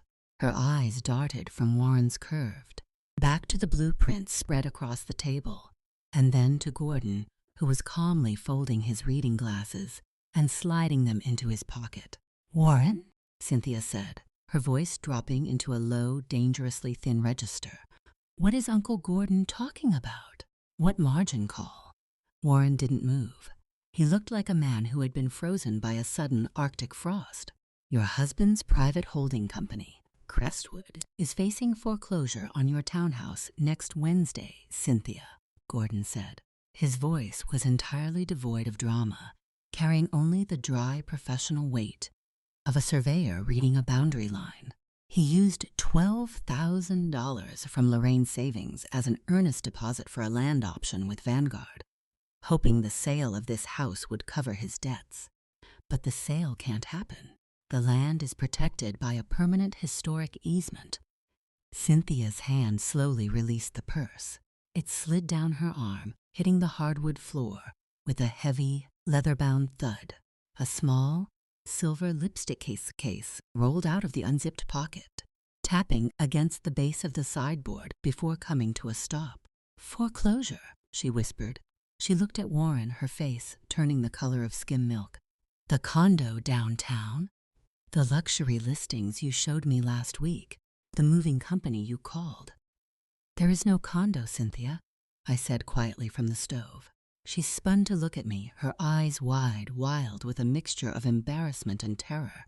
You knew?" "I knew about the money in September," I said, setting the tea towel on the counter. "And I heard Warren talking to you about the October 15th deadline through the floor registers last night. He was going to have Maeve sign a false affidavit about my mental health to force the conservatorship through Dr. Vance." Cynthia's mouth opened, but she seemed to choke on the air. She turned back to Warren, her fingers trembling as she pointed at him. "You told me she was slipping. You told me she was a safety hazard. You had me keeping a log of her mistakes. The celery, the oven, the keys. You told me we had to do it to keep her safe. You made me an accomplice to this. I did it for us, Cynthia." Warren suddenly erupted, his voice cracking, his face turning a dark, blotchy red as he finally looked up.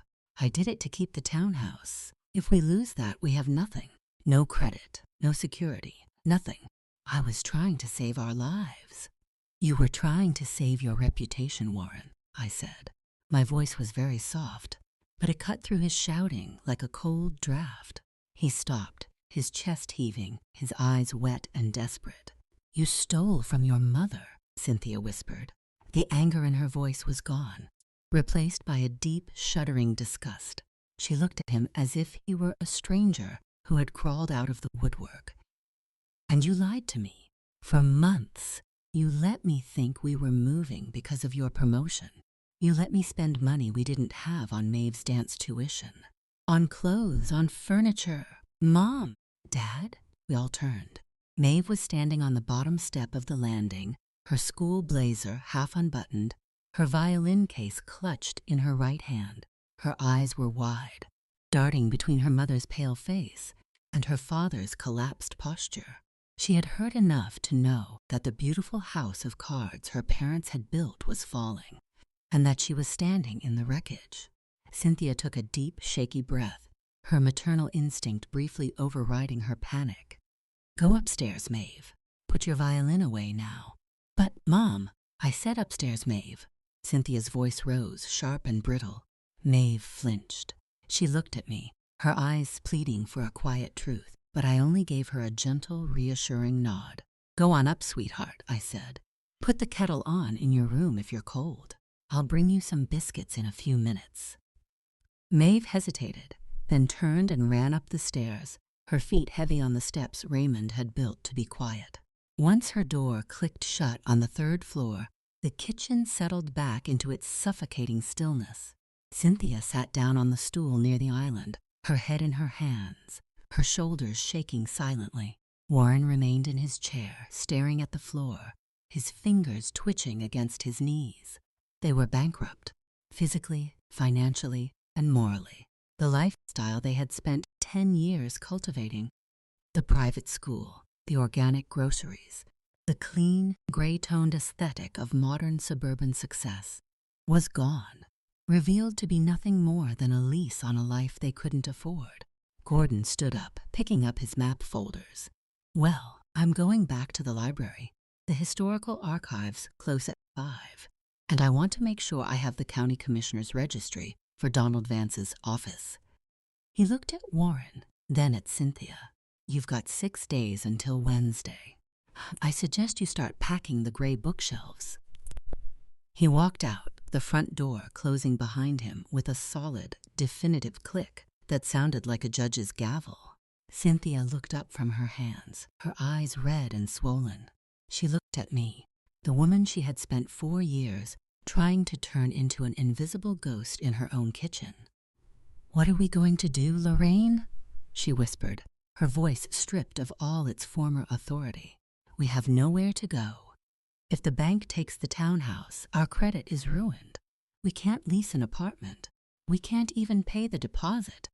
The dynamic had completely collapsed. The daughter-in-law, who had tried to dictate which towels I could use, was now begging me for a place to sleep. The son, who had tried to sign away my mind, was waiting to see if I would send him to jail. I walked to the table and picked up the blueprint with Raymond's signature. I smoothed the paper with my palm, feeling the steady strength of the wood underneath. "There is a way to handle this," I said, voice perfectly calm, perfectly cold. "But it will require you, Cynthia, and you, Warren, to make some very different arrangements." "Here are my terms," I said. I sat at the head of the mahogany table, the space where Raymond used to sit. Warren and Cynthia sat opposite me, their heads bowed, looking like 2 children who had been called into the principal's office. The kitchen was very quiet. The only sound, the low, rhythmic ticking of the grandfather clock in the hall. "First," I said, my voice calm, flat, and steady, "Warren, you will sign a quitclaim deed, removing your name from the joint deed of this house. This property returns solely to my name. It was Raymond's house, and it will remain mine until I decide otherwise." Warren nodded, a tiny, jerky movement of his chin. "Okay, I'll call the attorney tomorrow." "Second," I continued, "you will sign a formal confession of the $12,000 unauthorized transfer from my savings account. I will have Gordon's lawyer draft it. I will keep it in my safety deposit box at the bank. If you or Cynthia ever attempt to challenge my competency again, or if you make any inquiries about my medical status to Dr. Vance or anyone else, that confession goes straight to the district attorney's office. It is my insurance policy." Cynthia flinched as if she had been slapped. She looked at Warren, but his eyes were fixed on his hands. "Third," I said, "the financial management of this household is turned over to Gordon. He will act as my financial agent. Your paycheck, Warren, will be deposited into an account that Gordon oversees. He will deduct the monthly household expenses, and he will deduct $300 a month to pay back the $12,000 you took with 5% interest. You will live on what is left."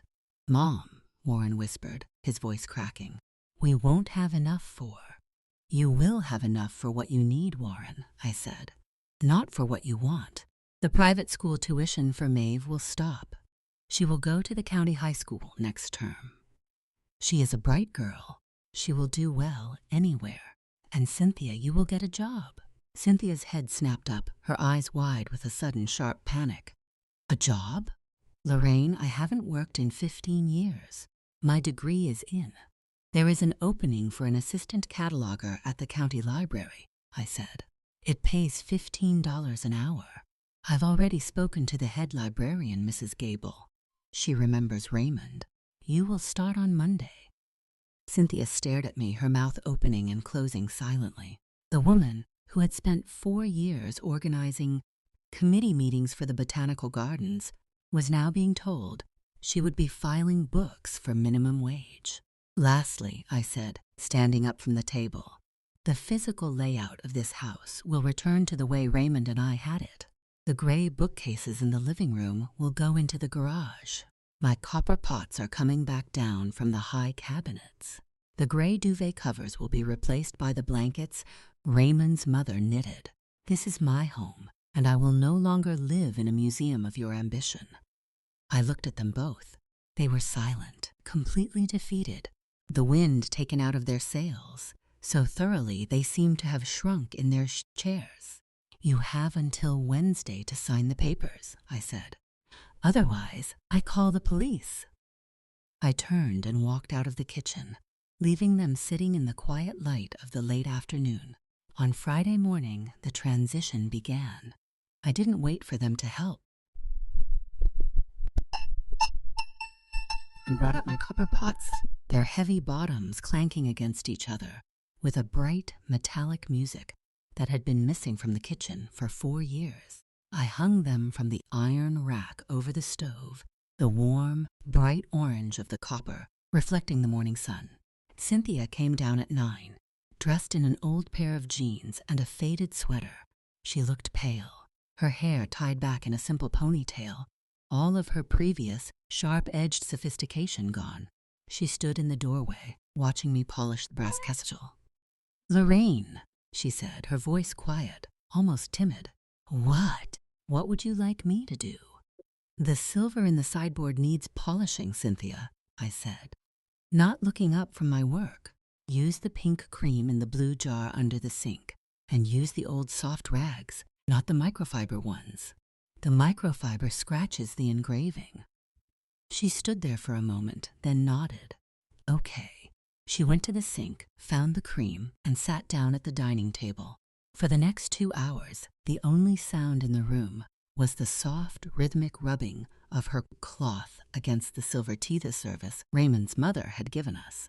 It was a slow, humbling labor, the black tarnish slowly transferring to her fingers, revealing the bright, clean metal underneath. At 10:30, the phone on the kitchen island began to ring. It was Warren's cell phone. He had left it on the counter when he went to the study to make his compliance calls. The caller ID showed a number from Atlanta with the name Vanguard Land, Roy Mitchell. I picked it up. "Warren?" A man's voice barked into the receiver, loud, aggressive, and tight with frustration. "What the hell is going on up there?" The county commission just flag-filed the historical covenant on the Cedar Street plot. Donald Vance's office sent us a cease and desist on the preliminary survey. You told us the old woman was going to sign the waiver this week. If this deal goes south because of a title defect, you're on the hook for the entire $5,000 assessment fee. And we're keeping your earnest deposit. We'll sue you for breach of contract, Warren. I took a slow, steady breath. I looked at the copper pots hanging over the stove, their polished bellies catching the light. "This is Lorraine Miller," I said, my voice perfectly calm, perfectly cold. "And the old woman is listening." There was a long, static-filled silence on the other end of the line. I could hear the faint, rhythmic clicking of computer keys in the background of Roy Mitchell's Atlanta office, the sound of a corporate machine that had suddenly stuttered. "Lorraine Miller?" Mitchell's voice lost its aggressive barked edge, shifting into a smooth, patronizing register that felt like cheap grease. "Look, Mrs. Miller, I don't know what your son Warren has told you, but we have a signed intent to proceed agreement with Crestwood Management. We've already spent several $1,000s on preliminary geological surveys. If you're refusing to sign the zoning waiver because you're confused about the process, I suggest we set up a meeting with our legal counsel to explain the I am not confused, Mr. Mitchell, I said, my voice perfectly level, my eyes fixed on the cracked handle of the gravy boat on the sideboard. An intent to proceed is not a title transfer. My son had no legal authority to sign any document regarding this property. The deed is solely in my name, and the restrictive covenant Raymond Miller filed in 1978 remains fully active. Mrs. Miller, Mitchell said, his tone sharpening, a low-grade threat creeping into his words. Your son is in a very difficult financial position. If this option defaults, we are keeping his $12,000 deposit, and we will pursue Crestwood for the assessment costs. We have a file of his correspondence promising a clean title. If he can't deliver, we will ruin him. My son's debts are a private family matter, Mr. Mitchell, I said, my fingers tracing the polished brass of the kettle. But your attempt to bypass a recorded county easement by manipulating a cosigner without the primary owner's knowledge is a regulatory matter. I spent 30 years as a surgical nurse in this county. I know Donald Vance at the Historical Commission, and I know the county registrar. I am fairly certain the State Attorney General's Office on Consumer Fraud would find your expedited priority protocol very interesting. If you call this house again, or if you contact my son, I will have our attorney file a formal complaint for predatory harassment of an elder. Do not call this number again. I pressed the red button on the receiver, cutting off his reply. The kitchen went silent, save for the hum of the refrigerator and the quiet, rhythmic scrape of Cynthia's polished cloth against the silver tray. She had stopped rubbing. She was staring at me, her eyes wide, her mouth slightly open. The silver tray sat on her knees, half polished, one side bright and clean, the other dark and tarnished with 30 years of neglect. You told him off, she whispered. I told him the truth, Cynthia, I said, setting the phone back on its cradle. Lawyers are very brave until you show them you've read the contract. The study door opened and Warren walked into the kitchen. He had his coffee mug in his hand, but he wasn't drinking. His face was pale, his eyes wide and wet with a sudden, desperate terror. He had heard my voice from the hallway. Mom, he whispered, his shoulders curved inward. They're going to sue me. Mitchell is going to take the townhouse. They'll take everything. They won't sue you, Warren, I said, looking at him. For the first time in 4 years, I didn't see the successful manager or the ambitious investor. I saw the 5-year-old boy who had sat on the kitchen floor after dropping my favorite mixing bowl, waiting for the blow that never came. Because if they go to court, the title search will show they tried to proceed with full knowledge of the restrictive covenant. It would ruin their reputation in this county. They were bluffing. Warren's coffee mug began to shake. He set it down on the counter with a loud ceramic clack, his hand trembling so badly he had to press his palm flat against the granite to steady himself. He looked down at the floor, his chest heaving with a silent, shuddering breath. I'm sorry, Mom, he whispered, his voice cracking. I'm so sorry. I didn't know what else to do. The bank was closing in, and I couldn't let Cynthia know we were failing. I didn't hug him. I didn't offer the easy, cheap forgiveness that would have allowed him to compartmentalize his guilt. But I didn't look away either. Go wash your face, Warren, I said, my voice quiet but steady. The lawn needs mowing before the rain starts tomorrow, and the oil in the mower needs checking. It's been dry since August. He looked at me, a tiny, grateful nod of his head, before he turned and walked out the back door into the damp morning air. By Sunday evening, the house felt different. The gray minimalist bookshelves had been moved to the garage, replaced by Raymond's old cedar shelves, which I filled with our old leather-bound books and the photo albums that had been hidden in the basement. The smell of pot roast, real pot roast, slow-cooked with carrots and potatoes, not the light, vinegar-based salad Cynthia preferred, filled the hallway, carrying a warm, heavy memory that seemed to settle into the plaster. Cynthia sat at the dining table, her laptop open, but she wasn't looking at luxury listings. She was reviewing the library catalog system, her fingers moving slowly over the keyboard as she practiced the database entry codes Mrs. Gable had sent her. Her face looked tired, but the sharp, anxious tension that had governed her expression for 4 years had begun to soften, replaced by a quiet, grounded focus. Maeve was on the living room rug, her dance bag open beside her, checking the ribbons on her pointy shoes. "Grandma," she called out, looking up at me as I walked past with the water pitcher. "Do you think Uncle Gordon will come to the recital on Thursday?" "He'll be there." "Maeve," I said, pausing to look at her. "He's already got his good suit pressed. He wouldn't miss it." She smiled, a real, unburdened smile that made her look like the child she was supposed to be.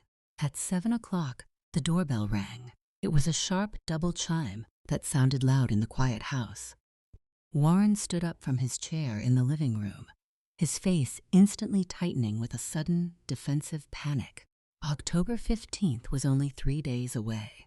The bank was still out there, and the townhouse foreclosures was still moving through the machinery. "I'll get it," Warren said, his voice tight. He walked to the front door, his hand hovering over the brass knob for a long second before he pulled it open. Standing on the porch was a tall man in a dark brown uniform, a leather clipboard in his hand. It was Deputy Miller from the County Sheriff's Department. He didn't look like a developer, and he didn't look like a process server. He looked like a man who had a job to do on a cold Sunday night. "Warren Miller?" the deputy asked, his voice carrying clearly through the open door into the hallway. "Yes," Warren said, his voice barely audible. "I have a formal service of notice here from the County Chancery Court," the deputy said, sliding a thick blue document from his clipboard, "regarding the estate of Raymond Miller and the joint deed registry on Cedar Street." Warren's shoulders collapsed. He reached out to take the paper, but before his fingers could touch it, the deputy looked past him, his eyes finding me where I stood at the end of the hall. "Lorraine," the deputy said, nodding to me, "I'm sorry to trouble you on a Sunday, but Donald Vance over at the commission said I needed to deliver this to you personally. It's the official confirmation of the permanent historical registry filing. Your house is locked, Lorraine. No one can touch it now."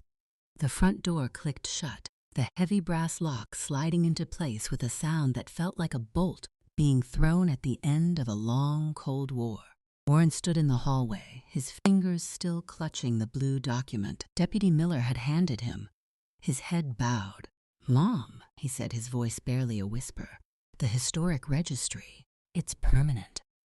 "Yes, Warren," I said, taking the document from his hand. The paper was thick, textured, carrying the heavy blue seal of the County Chancery Court. Donald Vance's office filed it on Friday afternoon. This house cannot be subdivided, demolished, or modified without a state preservation permit. It's safe. Warren took a slow, heavy breath, his shoulders dropping. "So Vanguard, they can't touch it, even if they sue me." "They won't sue you," I said, walking back toward the kitchen, "because they have no legal standing.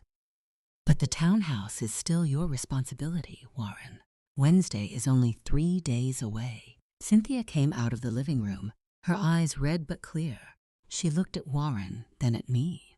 "We have to start packing," she said, her voice quiet but remarkably steady.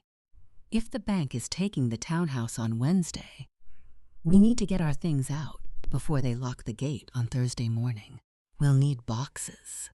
"I have some old crates in the basement," Gordon said, walking in from the back porch with his coat still on. "And there's a pile of moving boxes behind the hardware store on 4th Street. I'll drive Warren down tomorrow morning to pick them up." No one argued. No one shouted. The physical reality of their failure had finally settled into the house, and with it the quiet, urgent necessity of labor. On Monday morning, the house was silent at 7 o'clock. Cynthia stood in the hallway near the front door, wearing a simple navy cardigan, her hair pulled back, carrying a small brown paper bag with the turkey sandwich I had made for her at dawn. She looked smaller without her high heels, her fingers twisting the strap of her canvas bag. "Lorraine," she said, her voice dropping into a quiet, vulnerable register. I haven't had a job in 15 years. The last time I worked, everything was still done on paper. What if I'm terrible at this?" I walked to her and straightened the collar of her cardigan, the same way I used to straighten Warren's when he was a boy. Her skin was warm, and I could feel the tiny, rapid pulse in her throat. "You won't be terrible, Cynthia," I said, looking directly into her eyes. "You're a woman who knows how to keep things in order. A library is just a house with more stories. Go on now, Mrs. Gable is expecting you at 8, and she doesn't like tardiness." Cynthia looked at me for a long second, her eyes wet with a sudden, silent gratitude, before she nodded and stepped out into the crisp October air. By Tuesday evening, the dining room was full of cardboard boxes. Warren and Cynthia had spent the day driving back and forth to their townhouse, packing the remnants of their old life, the designer kitchenware, the expensive modern art prints, the gray wool rugs, and stacking them in the corners of my dining room. Gordon sat at the mahogany table, Raymond's old green ledger book open beside Warren's laptop. He had spent the afternoon studying the Crestwood Management financial statements. Warren had been forced to hand over. "Warren," Gordon said, his voice carrying clearly into the kitchen where I was drying the dinner plates. "Come here for a second." Warren walked in from the hall, his sleeves rolled up, his hands gray with dust from the moving boxes.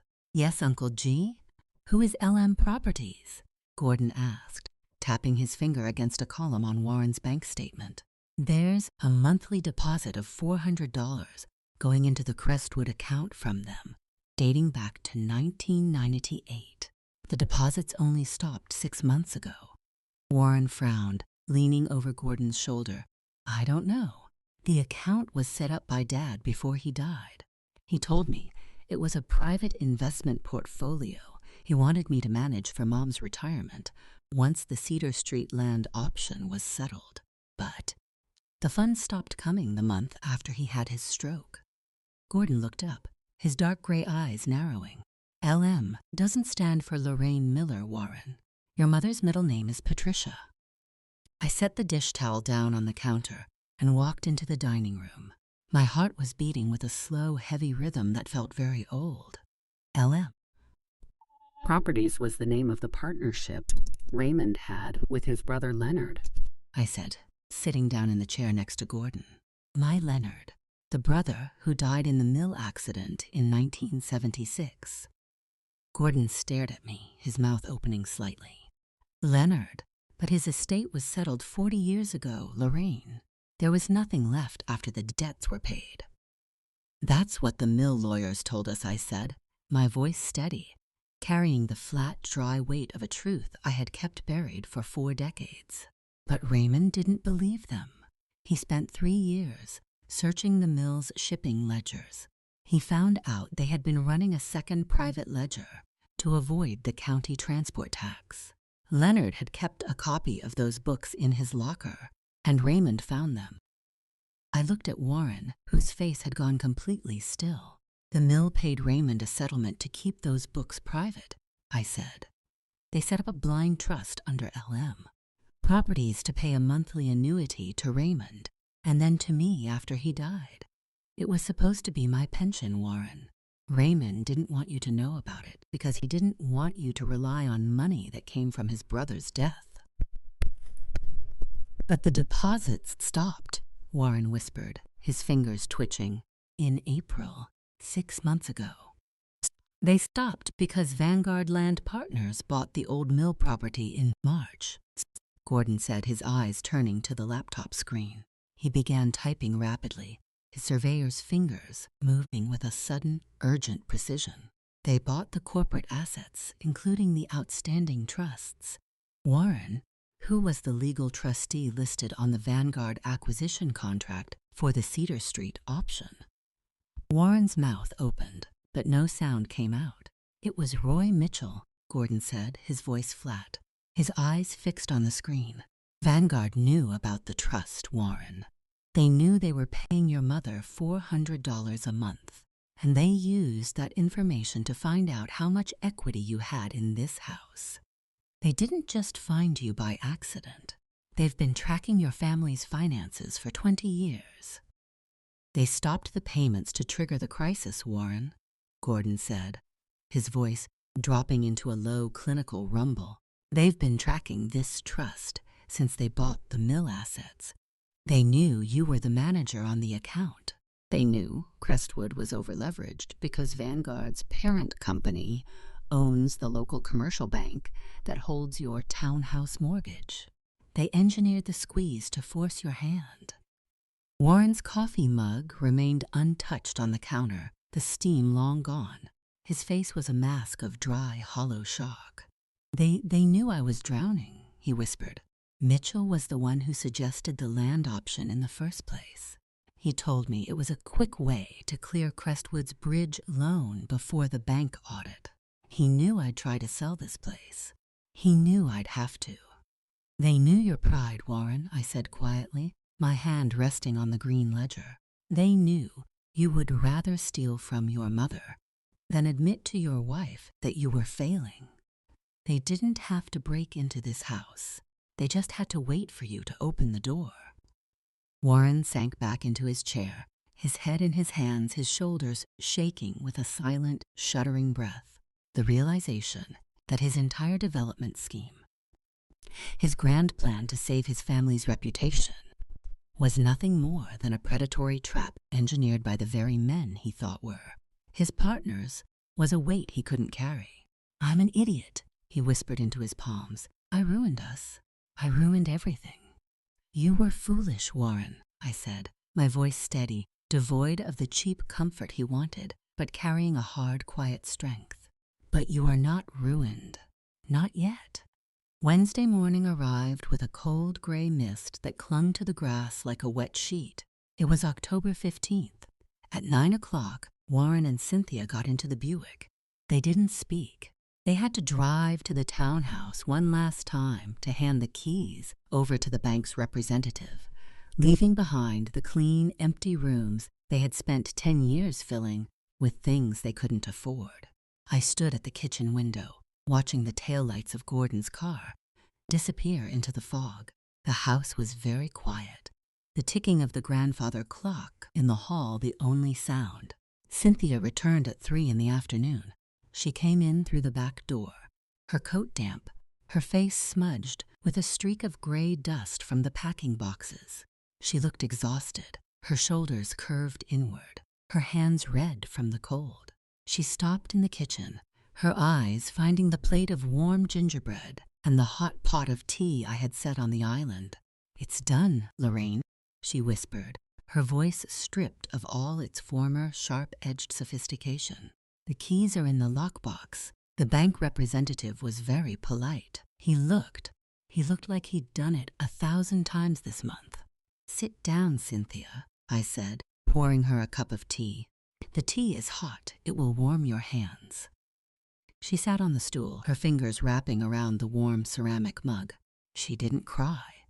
The time for tears had passed, replaced by the heavy, grounding reality of physical exhaustion. She took a slow sip, her eyes drifting to the copper pots hanging over the stove. I'm sorry, Lorraine, she said, her voice barely louder than the hum of the stove. For the towels, for the celery, for everything. I was so afraid of looking like we were failing that I stopped seeing who was actually carrying us. A house doesn't care about the towels, Cynthia, I said, setting the sugar bowl near her mug. It only cares about the foundation. You're here now. That's what matters. Before she could answer, Gordon's Buick pulled into the driveway. He and Warren came in through the front door, their coats smelling of damp earth and old paper. Gordon had a thick manila folder under his arm, his face carrying a grim, decisive look that I hadn't seen since Raymond was alive. I've been on the phone with Curtis, Gordon said, setting the folder on the dining table. Curtis was the old estate lawyer who had handled Raymond's affairs in 1995. He went through the original 1976 settlement contract Raymond signed with the mill. Warren sat down, his hands gray with dust, his face tight. And the contract has a strict non-default clause, Gordon said, his eyes locking onto Warren. It specifies that the trust payments are a permanent corporate liability tied to the land assets. If the successor, Vanguard, dangles on the payments for more than 90 days without a court-approved restructuring order, the entire trust principal of $150,000 becomes immediately due to Lorraine. I looked at Gordon. 150,000? Yes, Gordon nodded, a small hard smile touching his lips. And the contract specifies that the prevailing party's legal fees are fully covered by the defaulting party. Vanguard didn't just default, Lorraine. They did it unilaterally, with no court order, to squeeze Warren. They breached their fiduciary duty. Warren stared at his uncle, his eyes wide, his breath catching in his throat. So, we can sue them? We can force them to pay the principal. We don't need to sue them, Warren, I said, my voice quiet, my eyes fixed on the green ledger. We have the contract, and we have Donald Vance at the Historical Commission, who is currently review locking their Northern Ridge development because of the easement. Vanguard has over $5 million in land options tied up in this county. If we file a formal breach of trust injunction, the title companies will freeze their option registrations. They won't be able to close on any of the other properties until our trust is settled. Warren looked at me, a sudden, blinding realization of what his father had built 40 years ago finally landing in his mind. Raymond hadn't just built a wall around my future. He had built a trapdoor, and Vanguard had walked right onto it. Before anyone could speak, the phone on the kitchen island began to ring. It was Warren's cell phone. The caller ID showed the Atlanta number again. Vanguard Land, Roy Mitchell. Warren reached out to pick it up, his hand shaking, but I placed my hand over his. "Let it ring, Warren," I said, my voice perfectly calm, perfectly cold. "Let them wait until Friday. The 90-day default window closes on Thursday at midnight. Let them find out what happens when the old woman stops saving them." The ticking of the grandfather clock in the hall was the only sound in the living room on Thursday night. It was 11:45. Warren was pacing near the front window, his hands deep in his pockets, his face pale and drawn. Every few minutes, he would stop and look at his phone on the console table, his thumb twitching. Roy Mitchell had called 4 times since 5 o'clock. The calls had gone straight to voicemail, each notification vibrating against the wood with a low, metallic hum that felt like a tiny shockwave through the house. "Mom," Warren said, his voice carrying a tight, nervous vibration. "If they realize what's happening, if their legal team sweeps the old accounts and wires the $400 before midnight, the default is cured. We lose our leverage." "They won't wire it, Warren," Gordon said from his armchair, not looking up from his book. "Their legal department is in Atlanta. They don't manage the day-to-day corporate acquisitions. They only handle the high-level audits. To them, LM, Properties is a dormant ledger line from a mill they bought 30 years ago. They have no idea the 1976 paper contract has a 90-day non-default acceleration clause. They assume everything is managed by their digital platform." Cynthia sat on the dining room stool, her fingers moving slowly as she polished the last of the silver forks. Her hands were gray with polished dust, but her movements were calm, rhythmic, and peaceful. She had spent her 4th day at the library cataloging old maps, and there was a quiet, grounded focus in her eyes that I hadn't seen since she had moved into this house. At midnight, the clock began to chime. We all sat in silence listening to the heavy, brassy notes ring through the rooms. 12. The silence that followed was different. It was the silence of a door closing, of a boundary line being drawn in the earth. The 90-day default window was legally, irrevocably closed. All right, Gordon said, closing his book with a decisive thud. It's over. Tomorrow morning we file. At 8:30 on Friday morning, the phone on the kitchen island rang. It was Mitchell again. This time I picked it up. Lorraine? Mitchell's voice was too fast, carrying a high-pitched, frantic register that replaced his usual, smooth corporate drawl. Look, we had a technical glitch in our trust payment routing. The monthly transfers for LM properties were flagged by our compliance system during the transition. We've resolved the issue, and we've wired the outstanding balance of $2,400 to your account. It should be there by noon. It is too late, Mr. Mitchell, I said, my voice perfectly calm, perfectly cold. The 90-day default window closed at midnight. According to the terms of the 1976 contract, the entire trust principal of $150,000 is now due. We are filing a formal breach of trust injunction with the County Chancery Court at 10 o'clock. You can't do that, Mrs. Miller, Mitchell hissed, his voice dropping into a desperate, threatening tone. That injunction will flag lock our title registrations for the entire Northern Ridge development. We have a $5 million closing next Friday. If you file that injunction, you'll tie us up in court for 6 months. I know, I said, and the contract specifies that you are liable for all our legal fees. You have until 10 o'clock, Mr. Mitchell. If the $150,000 is wired to my primary savings account, and if you return my son's $12,000 deposit and cancel his option contract with no penalties, we will withhold the filing. This is extortion, Mitchell growled. Your son Warren sent us dozens of emails, Mrs. Miller. He told us you were losing your mind. He said you were a danger to yourself. If we go to court, we will make those emails public. We will show the county what kind of son you have, and we'll challenge your competency ourselves. We'll have a court-appointed guardian take over this house before your injunction even hits the judge's desk. I looked out the kitchen window at the bare branches of the oak tree. My heart felt very slow, very steady. I have my son's signed confession, Mr. Mitchell, I said, my voice dropping to a whisper that sounded like dry paper scraping on stone. It is notarized, and it was filed in my safety deposit box yesterday afternoon. Any emails he sent you are legally nullified by his own admission of financial duress. And if you attempt to use those emails to challenge my competency, our attorney will add elder exploitation and harassment to the Chancery filing. 10 o'clock, Mr. Mitchell. A long, heavy silence stretched across the line. I could hear Mitchell's heavy, panicked breathing, the sound of a man who had spent his life playing chess with people who only knew how to checkers. You think you're so smart, lady, Mitchell finally whispered, his voice trembling with a sudden, ugly rage. But we didn't find your family's trust by digging through old boxes. Your son's wife, Cynthia, was the one who called our office in March. She's the one who asked if we could buy the house to pay off Warren's debts.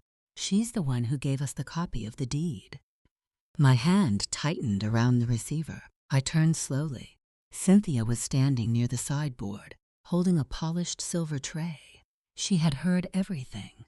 Her face was the color of skim milk, her eyes wide, wet with a sudden, paralyzing terror. She looked at me, then at Warren, who had walked into the room from the hall. Cynthia? Warren's voice was barely a whisper, his eyes wide, his mouth slightly open. You called them? The silver tray slipped from Cynthia's fingers. It hit the sideboard with a sharp, metallic clatter before sliding onto the floor, a spoon rolling under the edge of the refrigerator with a faint, hollow rattle. Warren, she whispered, her hands dropping to her sides, her fingers smudged with black polished dust.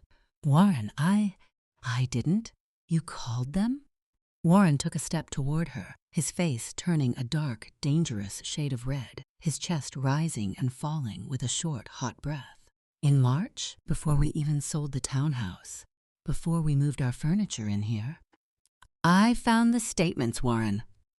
Cynthia suddenly cried out, her voice cracking with a desperate, defensive panic. In your study, behind the tax folders, I saw the bridge loan payments. I saw the interest charges from the bank. I knew we were drowning. You wouldn't talk to me. You kept telling me everything was fine, but you were waking up at 3 in the morning to pace the floor. I was terrified. She pressed her back against the sideboard, her eyes wide, wet, and wild. I found your father's old files in the file cabinet in the basement while I was looking for the tax receipts. I saw the LM Properties Trust. I saw that Vanguard was buying the old mill assets. I thought if they bought this place, they could pay off your debts, and we could put Lorraine in that beautiful Ocala community. I thought it was the only way to save us, Warren. I didn't know about the covenant. I didn't know they were going to use the trust to squeeze you. Warren stared at her, his hands trembling at his sides. The realization that his own wife didn't trust him enough to tell him the truth, and had instead gone behind his back to coordinate with the very developers who had ruined him, was a blow that seemed to break the last of his strength. You wanted to trade my home for your silence, I said. My voice was very soft, but it cut through Cynthia's crying like a cold draft. She looked at me, her face pale, her lips trembling. I'm sorry, Lorraine, she whispered, her shoulders curving inward. I was so scared. We've never been poor. I didn't know how to live in a world where we couldn't pay the mortgage. The most painful betrayals are rarely planned by monsters, Cynthia, I said, my hand resting on the green ledger. They are compiled by ordinary people who are simply too afraid of being poor to remember how to be kind. The kitchen went completely silent, save for the ticking of the grandfather clock. Warren looked at his wife as if she were a stranger who had crawled out of the woodwork. The marriage they had spent 10 years building on a foundation of shared ambition, expensive vacations, and gray-toned minimalist furniture was dead, revealed to be nothing more than a transaction that had failed. Gordon sat quietly in his chair, watching them both with his dark gray surveyor's eyes. He didn't say a word, but the steady, flat weight of his presence felt like a judgment. At 9:45, Warren's phone on the kitchen island buzzed. It wasn't a call. It was a notification from the First National Bank of Ocala. Warren reached out, his hand shaking, and picked up the device. He stared at the screen for a long second, his eyes widening. "Mom," he whispered, his voice cracking. "It's here." I walked to the island and looked over his shoulder. The screen showed a confirmation of a pending wire transfer. $150,000 had been deposited into my primary savings account, and below that, a second transfer of $12,000. The returned earnest money had been deposited into the Crestwood management account, along with a formal notification from Vanguard's legal department, canceling the Cedar Street option with no penalties. We had won. The house was safe, the money was returned, and Vanguard was gone, forced to retreat by the dry, 40-year-old ink of a husband who had spent his life making sure his family was square. But there was no celebration in the kitchen. There was only the cold, heavy quiet of a family that had been stripped down to its bare, gray bones. The front door opened, and Maeve walked into the hall. She was carrying her dance program from her recital yesterday, her school blazer unbuttoned, her eyes tired but bright. She stopped in the kitchen doorway, sensing the heavy, suffocating silence that filled the room. "Mom?" she asked, her eyes darting from Cynthia's wet face to her father's collapsed posture. "What's wrong?" Cynthia didn't answer. She turned her back to her daughter, her head in her hands. I walked to Maeve and took the program from her hand. It was printed on simple white paper, with her name, Maeve Miller, soloist, printed in small, neat letters at the bottom. "Nothing is wrong, sweetheart," I said, offering her a small, quiet smile. "We were just looking at your father's old books. Go on up and change out of your blazer. I'll bring you some hot gingerbread in a few minutes." Maeve looked at her parents, her young face pinched with a quiet, instinctive anxiety, but she nodded and turned to run up the stairs, her bare feet silent on the wood. I looked at Warren and Cynthia. The financial storm had passed, leaving behind a clear, cold sky. But the house they had tried to take from me was still mine, and they were still guests in it, living on the mercy of the woman they had tried to erase. "The silver is still dirty, Cynthia," I said, my voice perfectly calm, perfectly cold. "The pink cream is under the sink. You should finish the tray before the sun goes down." Cynthia knelt on the hardwood floor and slowly picked up the silver tray. She didn't look at Warren, and she didn't look at me. She simply sat back down at the dining table, her fingers trembling as she dipped her rag into the pink polished cream.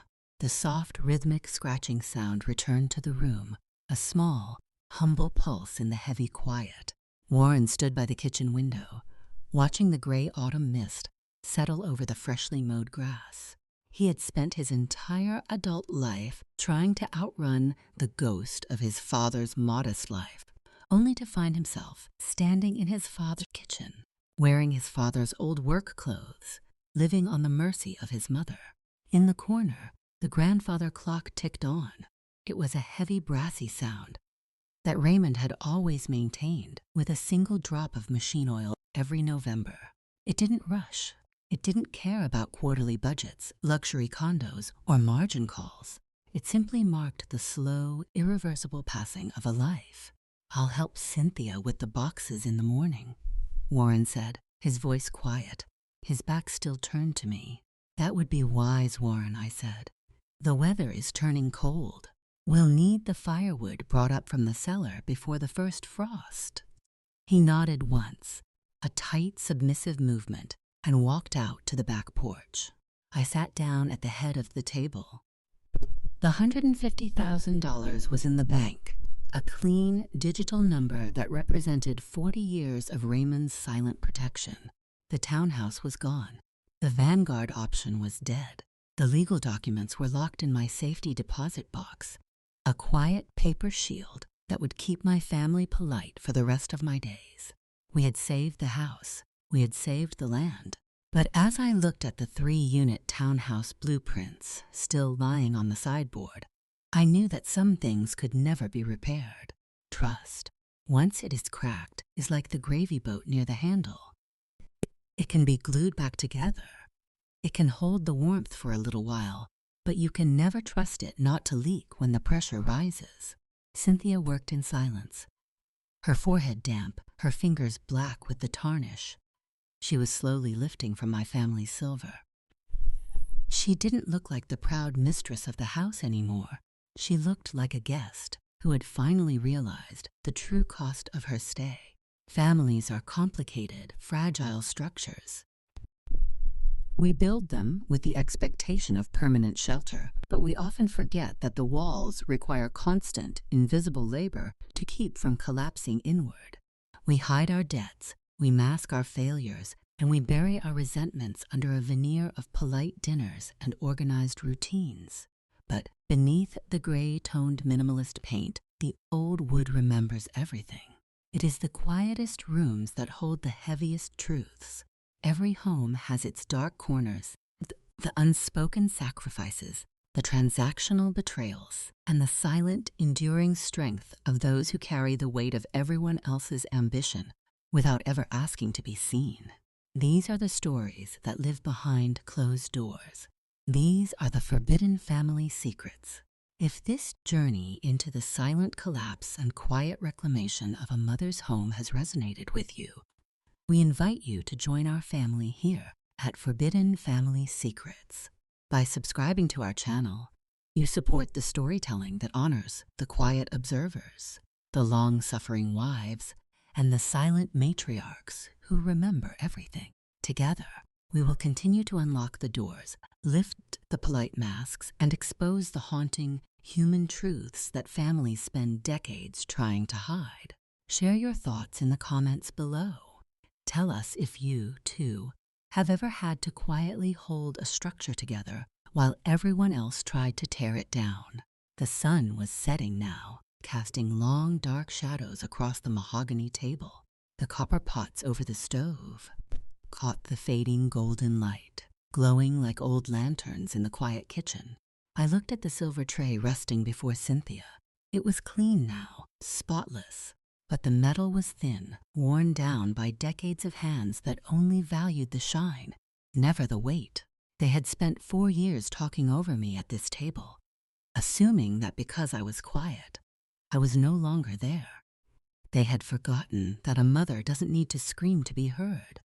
She only needs to stop holding the frame.